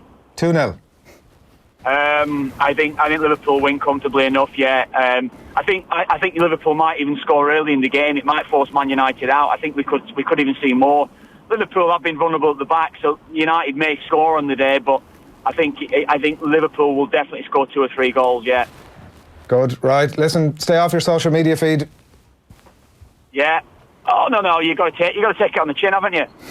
It's just when you get copied in on tweets and you've got 1,000 messages a day. There you go. No, I meant more the abuse about dancing on ice, but I mean, like, you know. Oh, well, there you go. Yeah, there you go. No, I think you know, Kev. Twitter bad, Instagram good for you. Is that right? He is the social media expert, Kev. So I thought you were. Yeah, we must follow up in that conversation. Remember, you got to use social media manager. Kevin agreed that I was going to be a social media manager once Dancing on Ice starts. Yeah, we agreed that over a couple of pints, though, didn't we? I quickly realised that Nathan Murphy running my Instagram account wouldn't be a good thing. Good luck. Go on, all the best, lad. Good luck. Kilbane on the line there, and he'll be alongside Nathan for full live and exclusive commentary of Manchester United against Liverpool on Sunday from 4:30. What are your thoughts on it?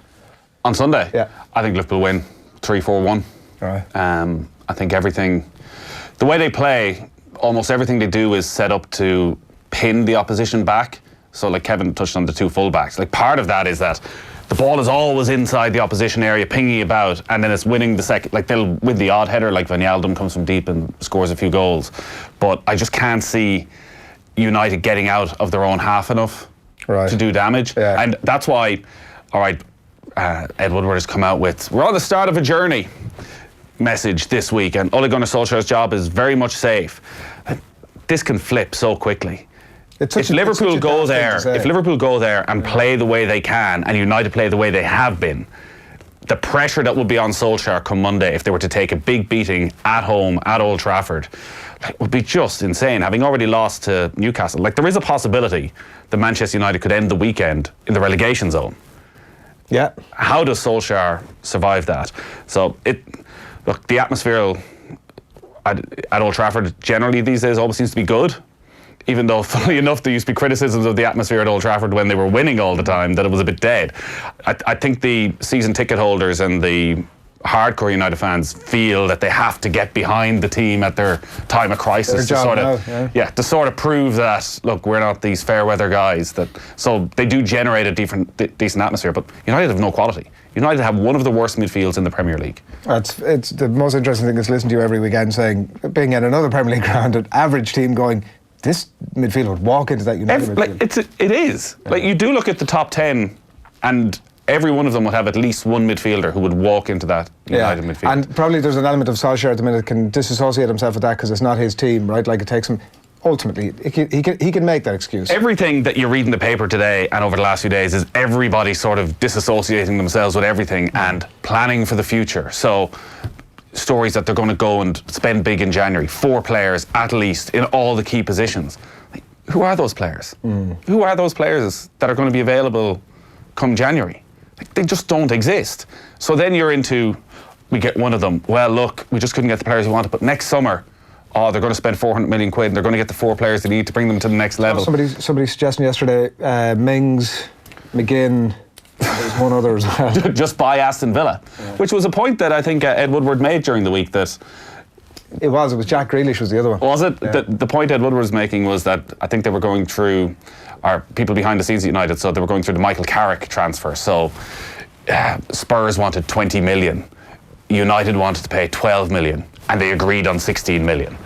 Whereas now the transfer is United want to spend 60 million, the other club want 150 million, and you spend 100 million. That the fees have become so great, and they were making the point, like, for 100 million, you could build a new stand.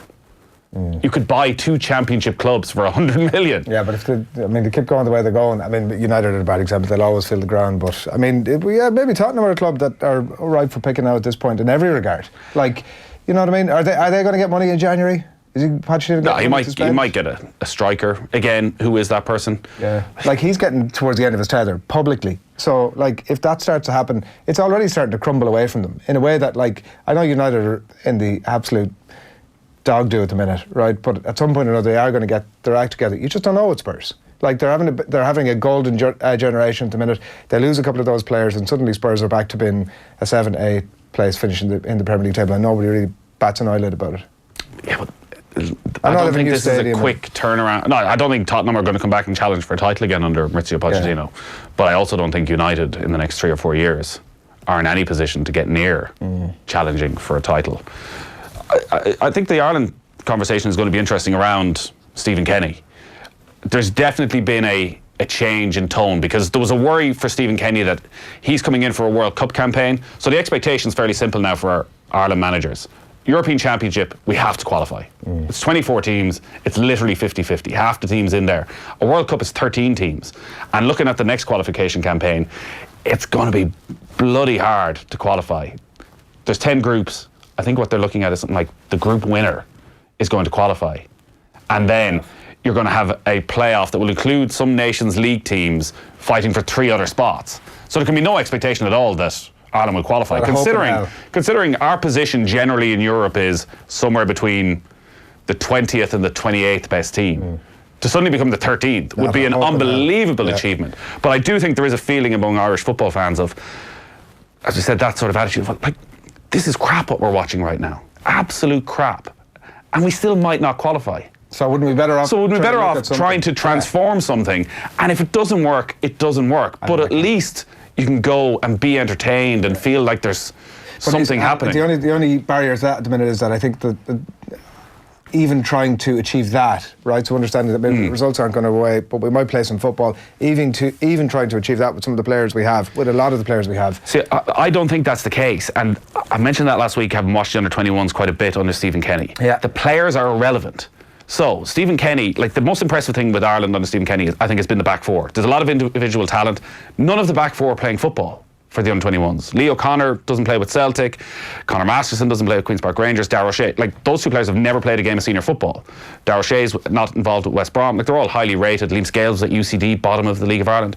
Yet all 4 of them are playing with this confidence. Give me the ball, give me the ball. Look great the other, like, doing the right thing all the time. So I think the players, there's no way that Seamus Coleman, Matt Doherty, Shane Duffy, John Egan can't do Well, that. Shane Duffy, by his own admission, says I'm the type of footballer I am, i.e. I'll keep it out of the net. I'm not going to play huge amount of football. Jeff Hendrick, we've seen what's happening there. James McLean, we've seen what's happening there. How many footballers do we actually have? The under-21s might be, I mean, I don't know, you're watching a lot more of them than I am, but it does seem there's a lot more actual footballers there. If we were of the mind that, listen, results are terrible anyway, let's not get too hung up on it, let's try and play some football, I'd be much more encouraged by what's coming through than what's there at the minute. No, I don't think there's a player, I'm not sure there's a player in that under-21 squad who will have the talent of Jeff Hendrick. like Jeff Hendrick is an incredibly talented footballer who we see. When have we seen that? Well, we don't see it with Ireland. That's the question. We do see it from time to time with Burnley. There's clearly an issue with even there, he'd been out of the motivation. team for a while. He had been in and out of the side, but he can play football. Robbie Brady can come back in and, in a team that's encouraged to go and do the right thing all the time, can play football. But they're not being encouraged in any way. Like, you just don't know what the game plan is. Like, and Mick McCarthy, listen, it's short term, so I think everyone's going, all right, let's just get through this and see if we qualify. Like, we would have absolutely destroyed Martin O'Neill if a player had come out and made a comment like Enda Stevens had after the match, which was, no, we'd never practiced. Yeah. No, we'd no time to do anything with 3-5-2. Incredible comment. That we played Seamus Coleman at right wing back with the best right wing back in the Premier League sitting on the bench. Enda Stevens, I'm saying the best right wing back and the best left wing back, considering no teams really play that system. But Enda Stevens, who plays there every week, has done brilliantly so far in the Premier League, plays in the centre. Like, it was insanity what they were doing. And then to change it after half an hour. But I think there's no need to go in two-footed on Mick because it's a short-term gig. It's all going to be over soon anyways. Yeah. Defensive issues at Liverpool, says Seamus Coleman here on Twitter. Defensive issues at Liverpool, but still have conceded the least in the league so far this season, as they did last season. So I don't know what great issues necessarily there are in that Liverpool. There's just a sense they're giving up more opportunities. That Van Dijk probably isn't quite at the level he was last season, that there's maybe a bit of casualness creeping into his game. But the flip of that is that Matip alongside him has been exceptional. Matip has probably been the better of the two so far this season. Plenty of comments coming in. OTB AM 5 to 9 on this Friday morning. You're watching OTB AM. It's the sports breakfast show from Off the Ball. Some comments that have come in here. David Higgins says Ireland's defensive slowing the ball down style is incredibly boring to watch, and they deserve to be knocked out of the World Cup for the fact that they're the most boring rugby team ever. I mean, that's probably exactly the thing we've been discussing. Like, we'd happily watch it being boring and get a result than the opposite. Tomorrow. Well, nobody cares less. At any level. If Ireland wins 6-3 tomorrow. The difficulty is playing boring and being beaten. You play exciting and get beaten, fair enough, you can kind of accept that. Play boring and be beaten, really, that's not a deal. Ideally you want both styles. Boring and, like what Schmidt probably had at Leinster was both styles, that when they were the better team they would go out and show they were the better team and throw the ball around and be brilliant. But when it was needed to be a battle, they could do that as well. Ireland right now, you look, all right, physically tomorrow, so if it's a physical battle, can they win that? If they try and throw it around, can they win that? Probably not, I would say. Neil Garner, Key Buckley says ROG has hypnotised Mo'unga to throw 3 interception tries a la Zoolander. I mean... Maybe. I'm just throwing this out there. O'Gara, secret agent for the... Double agent, yeah. He would... secret agent. Right. Would have... Now, he would have had to sacrifice his career for the last 3 years. But listen, we know what his Irishness means to him, so maybe he would have taken this on the chin. Joe Schmidt says, I need somebody to get in there and find out some things. And he goes, all right, I don't really want to move to New Zealand, but listen, if it's the best thing for Ireland, I'll go. And he has somehow trained Mo'unga to think, this is how Ireland play. All these young players that he's so excited about have been brainwashed to think this is what Ireland will do. And then when it comes to it, we'll do something totally different. I thought that was the question you were putting to O'Gara that time. That Hansen was suspicious of him because... That is essentially what I was... Right, okay. Well, I think Ronan's been pretty clear. I think there was a general suspicion in New Zealand that we're bringing expertise from Ireland. We've got our own guys. I think you'll find we're doing just okay. It wouldn't be like New Zealand people to be arrogant and... I did think it was interesting that he said like Hansen was quite cold. That there was definitely all right. Yeah, but they just don't do it down there. It's like, what are you doing here? Yeah, it's not something that's done. Which sort of goes against the culture side of things. An awful lot of world-leading sports organisations, when it comes to culture, like to pride themselves as being open. Yeah. Of, you know what, this is what we do. And we're so confident in ourselves that we always know that we're setting the bar. So we're happy to bring people in. We're happy to let people know what we do because we're always going to be one step ahead anyways. Whereas maybe there is a little bit of a fear. Eoin Sheahan's been out and about this morning. We're going to catch up with him at some point over the next half hour. Johnny Sexton, by the way, turned up 40 minutes late for his press conference. Just didn't care anymore. This morning at the captain's run in Tokyo Stadium. It was a one-man captain's run because Joe Schmidt decided, not the captain's run, but the captain's run press conference, because Joe Schmidt decided not to drag the whole squad to the stadium, which was an hour away from here. They had trained locally to their hotel, which is out by Disneyland, by all accounts. Some of the New Zealand press got so peeved, they upped and left before they even arrived. Wow. Is that a win for us? Well, it is, because Sexton was in unbelievable form and has some great things to say. We're going to be bringing you all the very latest from that very shortly, Nathan. And we can ask Eoin as well why Johnny Sexton was doing the captain's run. Yeah, where's Rory Best? He had gone into the... So all the squad had trained locally by okay, so they didn't want to bring Rory Best and Sexton onto to get some kicking practice. No, yeah. Damn it.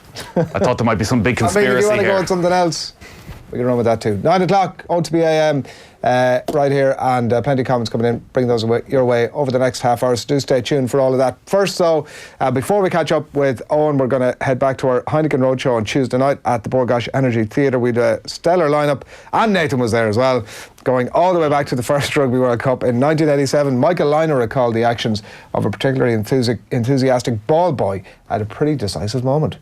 One of the great games I played in, even though we lost it, was the semi-final against France at Concord Oval in Sydney, and the lead went back and forth, and Campo ended up scoring a try with about 10 minutes to go over in the right-hand corner. I think it was a try where he broke the Australian or the world record try-scoring record at that time. Anyway, right in the corner, and put us 1 point behind, and I had to kick the goal to take us 1 point in front. And in those days, so I come back right on the sideline, the stand behind me and all that sort of thing. And in those days, we didn't have kicking tees. They hadn't been invented back then.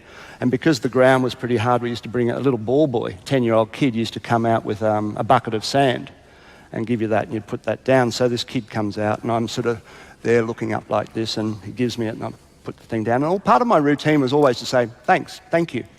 And so away he goes, and then I thought he went away, and I was looking at naming the ball and what have you, and I see his legs, he's still standing here. And I look up this little kid. Bear in mind that it was 10 minutes to go, World Cup semi-final, 1 point down, etc. I've got to kick the kick. You know, a lot of pressure. And this kid, I look up at him and go, he looks at me and goes, pretty important kick this.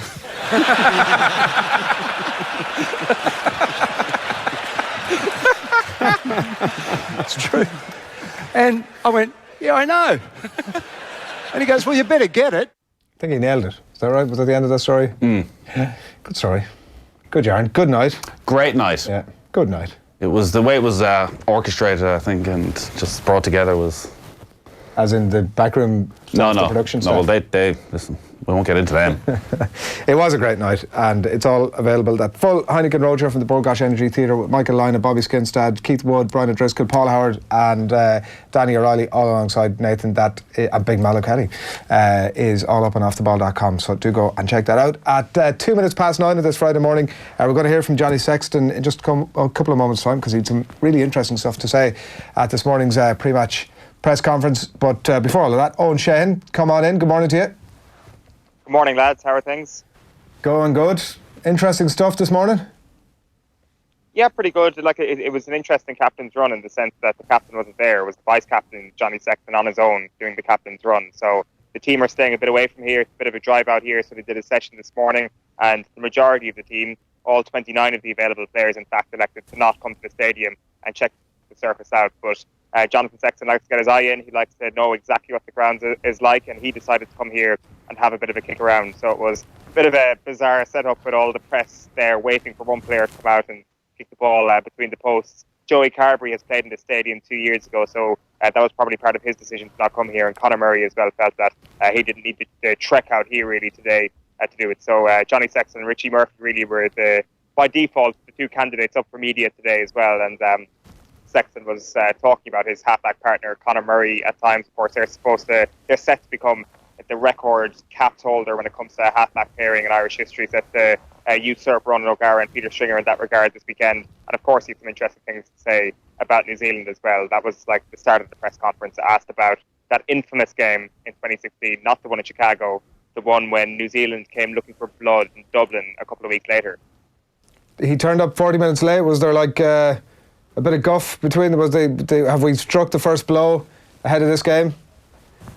Well, there was a lot of New Zealand media who were like, screw this, and they left. They might have had to go to another media commitment. I'm not sure. Are the All Blacks out on the pitch now or something? Maybe they had to go to something else, but they weren't exactly happy. It was like 25 minutes late. You knew exactly how late Johnny Sexton was getting because the New Zealand media were piping up with the exact minute count every so often. So they weren't happy, and a couple of them just decided to leave the press conference room. So I'm sure they'll be able to... if they can just watch Off the Ball, they can just go onto our YouTube channel and find out what Johnny Sexton said anyway. So we've done the job for them. Shove it up him is what I'm saying. I know kickers all have different routines and different ways of preparing for games. So not still a bit surprising that Joey Carberry doesn't go along the day before the match? Right, he's played there 2 years ago. I would have just thought, this is what you do. Over, yeah. And also, I would have thought, if Johnny Sexton's going, I'm going. That's right. Davy Fitzgerald style. Wait outside the stadium, knocking the ball up against the wall. Yeah, it is. It's a good point. Like, because you're looking at, obviously, Richie kind of going through the motions with him, throwing the ball over and back to him. I mean, like, I know it's a very small thing, but if you're kind of back up out half, are you not actually immersing yourself with the number one out half as much as possible, even if it is just kind of being almost a backup to him in every facet, showing up to the captain's run, throwing the ball to him, getting him warmed up? I mean, I guess being a sponge as much as possible. He might say he's done enough of that throughout his career so far, and perhaps this morning was a very arduous session, we don't know, and they were better off just staying at home. Or then again, maybe it was a situation where, because of World Rugby regulations, they have to put somebody up for media. Somebody had to come to the stadium and check the place out, and Johnny Sexton was like, screw it, I'll just go along. So our own, go with the conspiracy theory. Maybe there's an injury in the camp, and they didn't want to show it. So they held everybody else back. I'm just saying, could have happened. It would not be like this team for that to happen, Nathan. Is all I'm saying. Now, there's no whispers really around that at all. I don't think. Come on, start something. Go. We know that from listening to Danny O'Reilly during the week that what happens is, and there's an unusual source for this story, but a valid one nonetheless. At this World Cup, in fact, what happens is they send all the players out on the pitch. They let the media out to have a look at them, and there's Rob Kearney cantering around, looks to be in great old form. And as soon as everybody's gone, suddenly Kearney's getting off. He's getting a bit of treatment. That's what happens. Well, yeah. Well, that on air. Yeah. Okay. Yeah, you did, yeah. All right. I mean, I'm...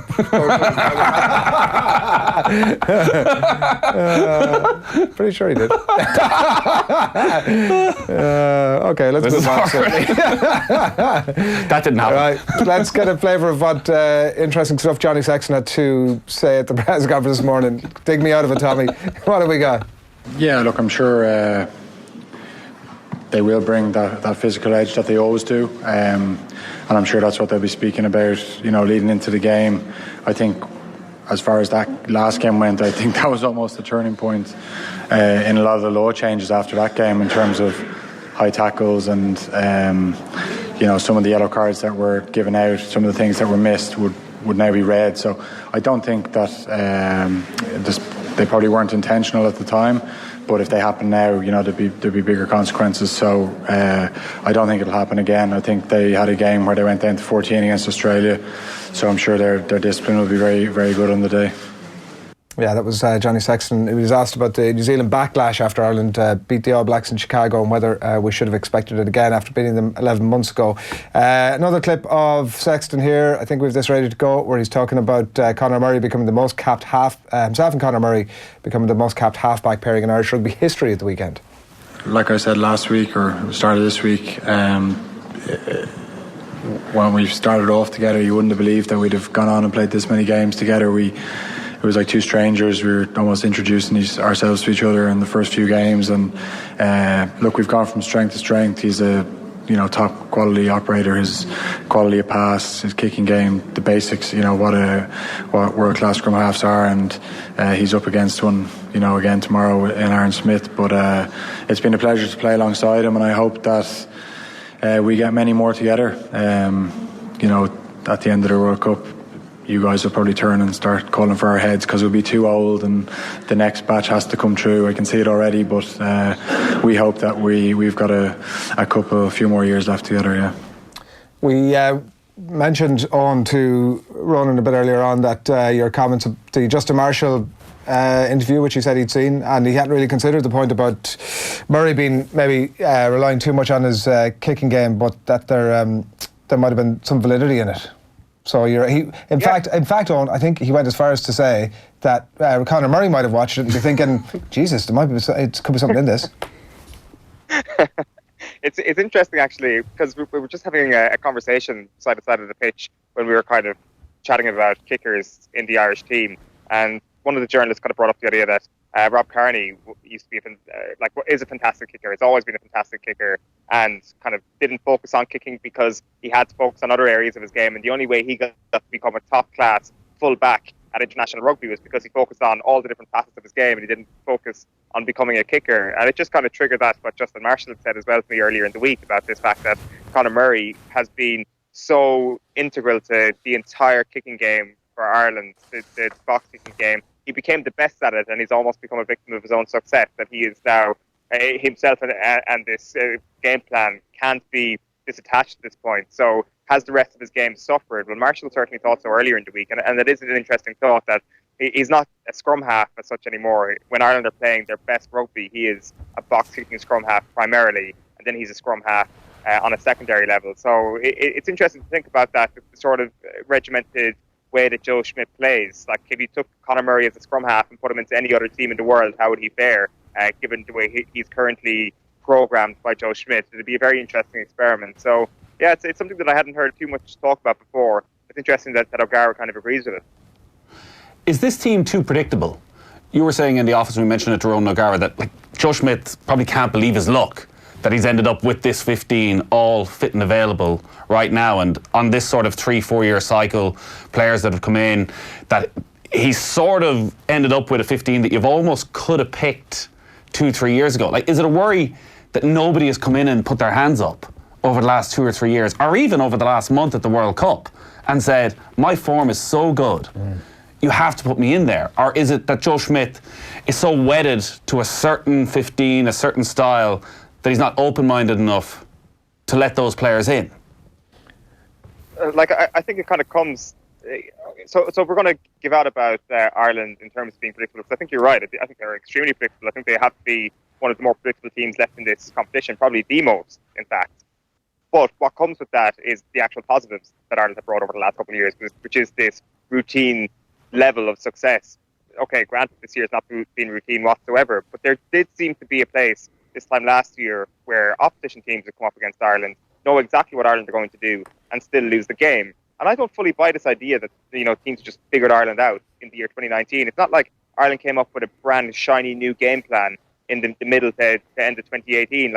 The All Blacks, the Aussies, had the Grand Slam of 2018 to look at. People in the Grand Slam of 2018 had 2017 to look at, and they still couldn't do anything about it. It's not like video analysis against Ireland has just come in this year. Sure, they're in the crosshairs a little bit more because of beating the All Blacks last year, but I think there probably has to be an acceptance that Ireland have just not executed their game plan to the same level this year, that there has been a number of individual performances that have been subpar at very, very important moments throughout the year. Yes, they're predictable, but being predictable was almost the key part of the success over the last couple of years for Schmidt. So I'm not sure. I think that the blueprint was always there, but you always had to kind of count on Ireland falling below par a little bit.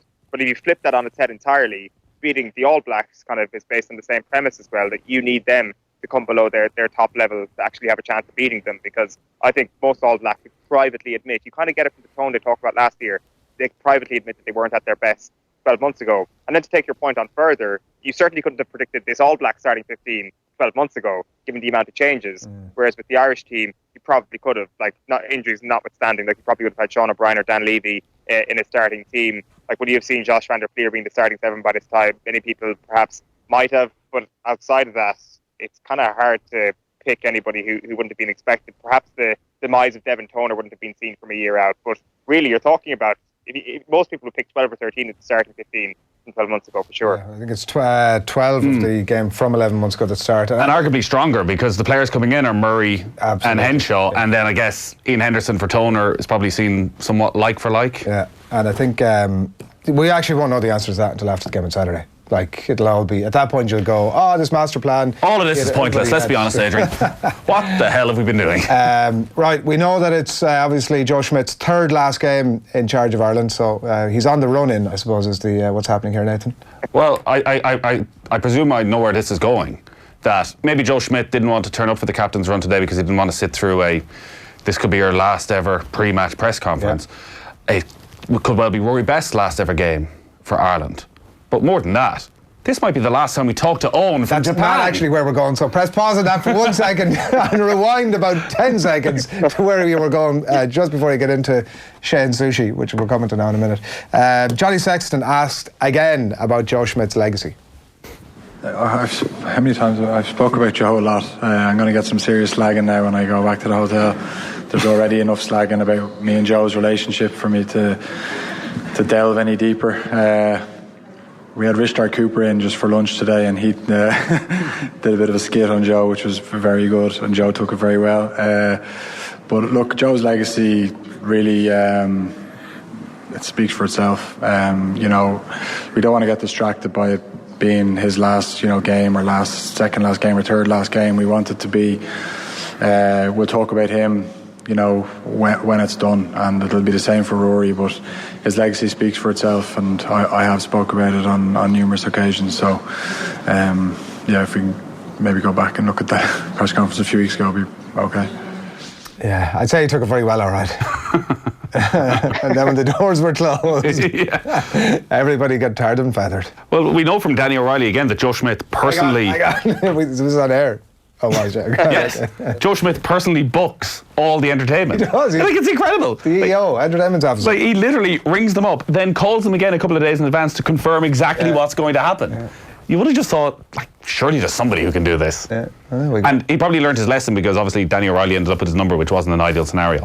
One of the superstars of the World Cup, obviously, over the last number of weeks, somebody who nobody would have really known very much about, Nathan, before the entire thing began. No. It was to be honest, there wasn't even that much expectation.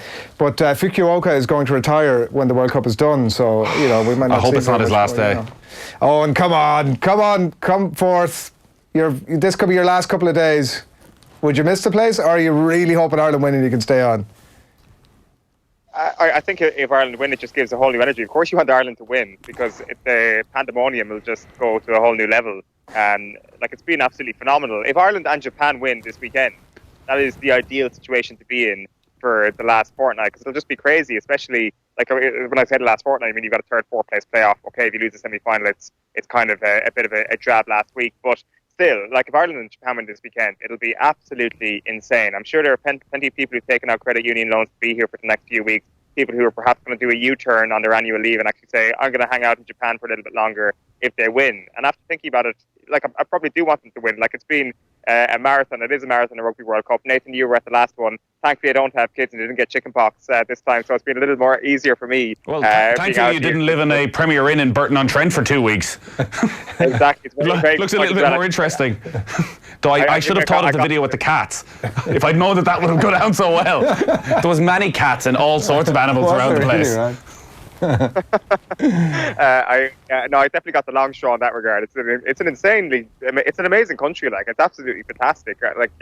You can't say a bad word really about the country, except for when the typhoon season isn't an amazing kind of facet of the place. But they dealt with that so well last week. The recovery from that was so quick. To get a game played in Yokohama last weekend when nobody saw that coming, especially after an earthquake even in and amongst the typhoon the previous day. It was remarkable. So the people have been brilliant. It's been a fantastic country. I've thoroughly enjoyed it. It hasn't really felt like work that much. So that's good. It's been a fantastic. You'll be straight back in then when you come back. He's talking like a man who thinks he's coming home, doesn't he? That's what I'm worried about.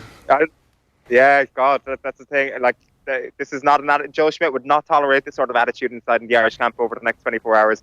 I may or may not have gone to a certain district to pick up a few bits to bring home yesterday as well. I really, that is a defeated district. What sort of district? Dear God, Eoin. Shopping district, Nathan. I'm not sure what Cats district, obviously. Cats district. I've been impressed with Sheahan Sushi because I was worried, obviously, and for many reasons. Have you been calling home on a regular basis? Been keeping in contact. That's all right. WhatsApp. Yeah, that's right. Because I was a bit worried when it was all kicking off last weekend. That Mammy Sheahan would be worried. With the hand. The hand. Oh, that and the earthquake and the... Oh, sorry, yeah. the typhoon, all of that, you know, he'd do that thing and he wouldn't get in touch for like 48 hours and, you know, she'd be cursing us from on high for sending him out there. I thought he'd do Usain Bolt in Beijing when he went there, and it'd be McDonald's chicken nuggets every day. Right. But in fairness to him, he's opened his mind. No, the hand kept him on the straight and narrow, I think, from the health point of view, kept him out of the dungeons of Tokyo. But I'm looking forward to eating fruit because I just haven't had any. I had a banana there, and it's the most looking forward to a piece of food that I've ever been in my entire life. Came in 20 pieces of plastic, no doubt. Everybody's hoping this isn't your last full live dispatch from Japan, so we're going to even indulge ourselves in that kind of conversation. We'll be talking to you again on Monday morning when we're looking back on an amazing weekend for Irish Rugby. We are going... thanks very much. Go on. What have you got? It's a late flight home Monday anyway if they do lose, so really this isn't the end. We'll be talking to you either way. Grant. That makes everything much easier. Latest episode of Sheahan Sushi. Thanks, Eoin. You're welcome along to another edition of The Thing, where I review Japanese food. I would call it Sheahan Sushi, but then again, I'm only a gobshite some of the time. We are here in the Harajuku district in Tokyo. Yes, it is raining. No, I am not wearing a jacket. You may think that I am a professional journalist, but in actual fact, I'm a full-time mad bastard. So I came along here this evening hoping to find some nice food to eat. But again, all I've been able to find is cats. Cat keyrings, cat t-shirts, cat hats, cat jumpers, even cat instruments.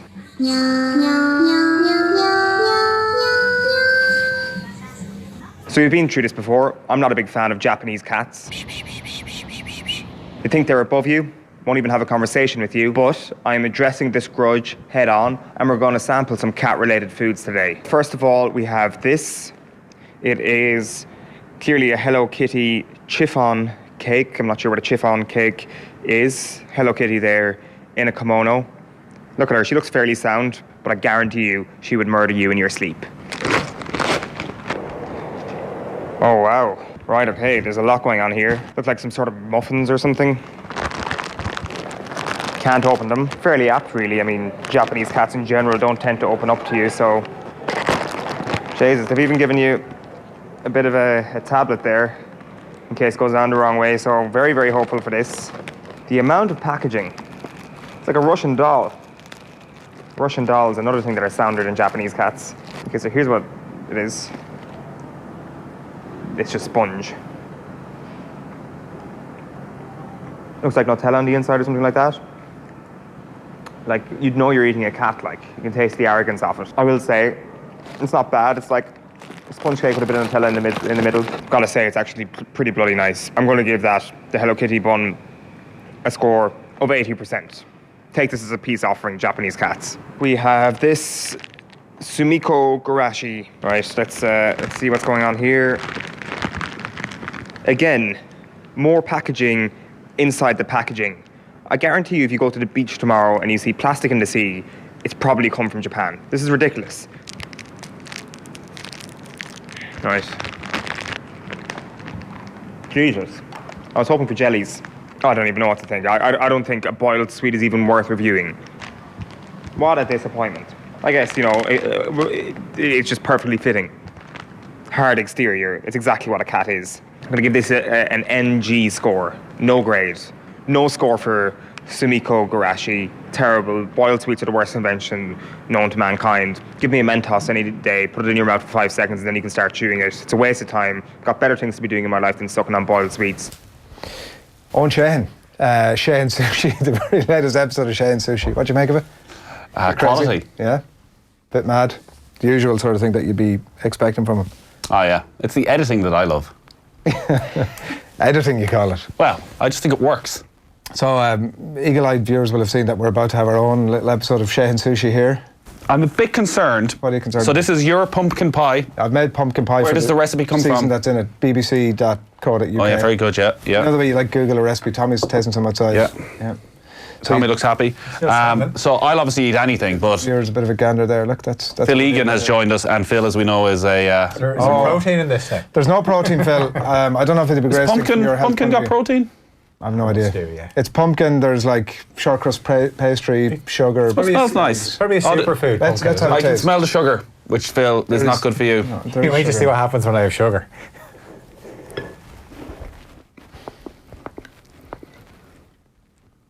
Phil's only gonna. He's a small taste. Just he's gonna be. It's okay.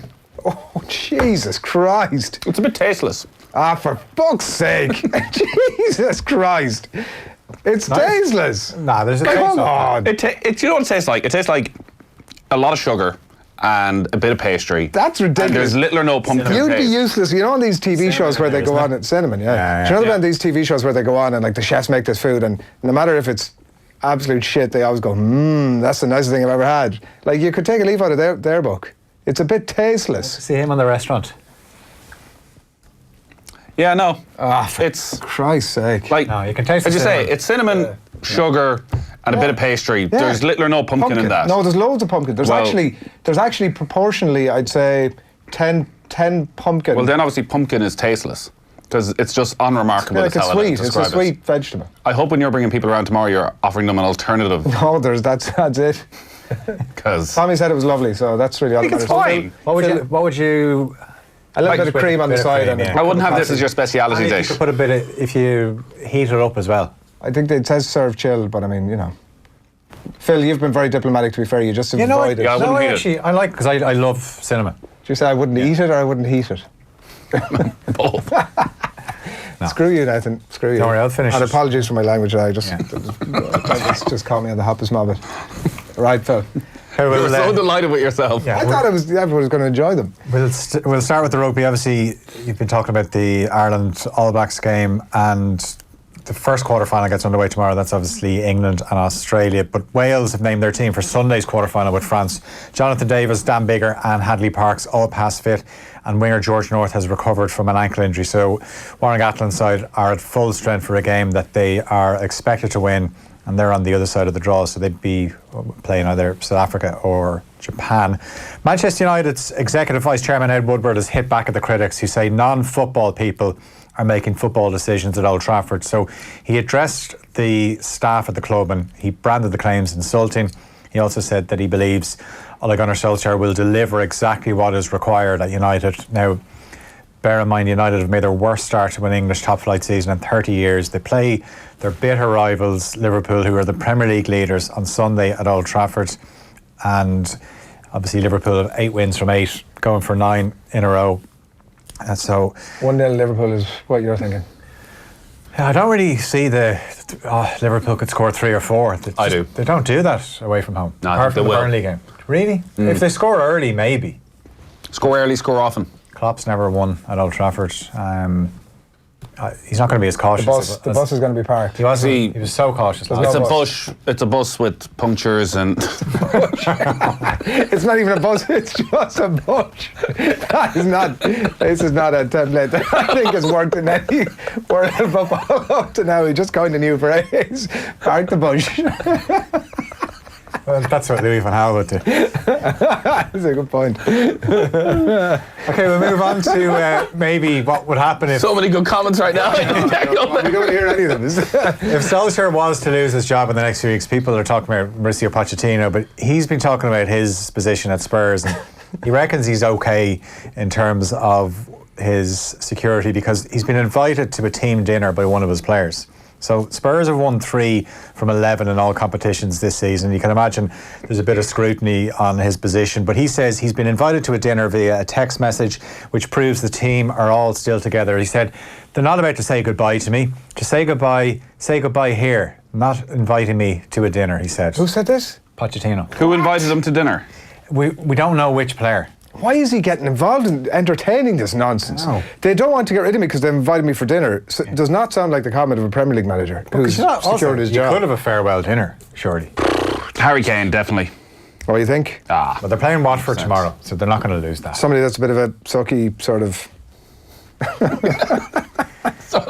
like a sucking up to him. Like a lake arse is what you meant. Lake arse, that sort of thing. All the great imagery this morning. Friday morning, it's not ending on a good note. Right, Bohemians can claim a Europa League spot for next season if they get a draw or better away to St Pat's tonight. That's one of 4 games in the SSE or Tricity League Premier Division.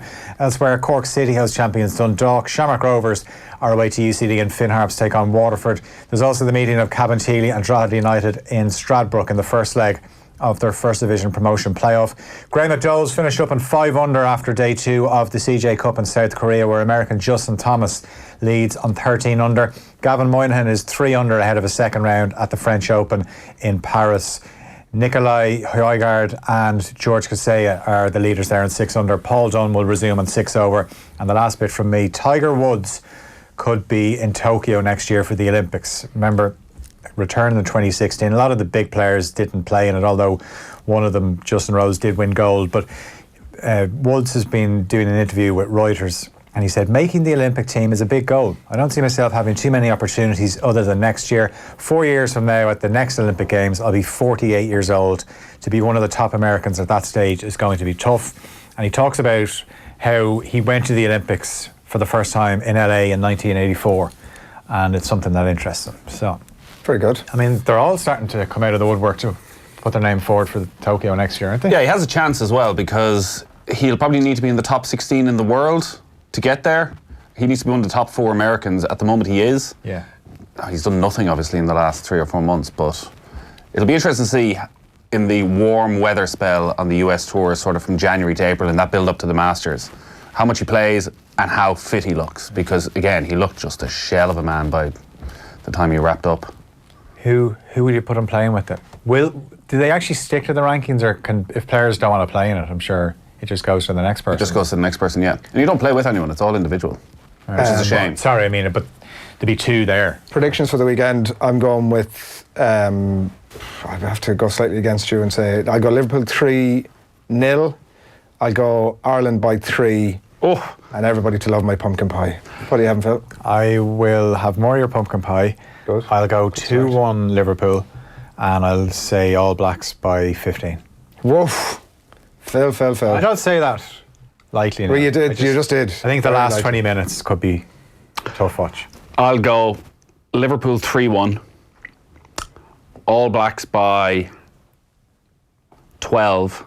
Oof, lads. And we should have ended on my... people leaving the Barry household going. Ill.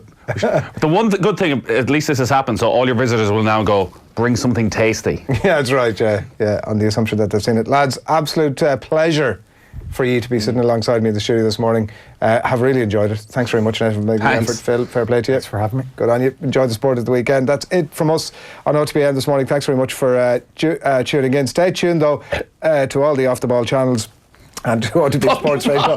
As I haven't even eaten any pumpkin pie, and I'm already joking. Tuned to OTB Sports Radio throughout the day. Nathan is going to be a busy man this weekend. If you've missed anything from OTB AM this morning, you can check it out on offtheball.com. Ronan O'Gara is there. Johnny Sexton speaking ahead of the All Blacks game. You can see there some of the stories on the site. Kevin Kilbane as well. More thoughts on Ireland and the Premier League action this weekend as well. Owen's potentially last dispatch from Japan, and the sports pages too. You can check out the podcast back on offtheball.com/podcast on the Go Loud app. You can watch it back on our YouTube channel as well, and do hit subscribe when you get that far. Tonight and Off the Ball from 7 o'clock. The Paddy tonight is Off the Ball from 7 o'clock. The Paddy Power Half Hour is live on OTB Sports Radio from midday. Friday Night Racing live on OTB Sports Radio as well from 3 o'clock tonight from 7. All right, we're going to get there. Our Heineken Rugby Roadshow panel previews Ireland against New Zealand. It's been a classic. Friday Night Racing with Johnny Ward, John Duggan and the jockey Joey Sheridan. We'll see you on Monday morning to reflect on Ireland's brilliant 3-point win over the All Blacks. We'll see you from 7:30. Good morning. OTB AM. This is OTB Sports.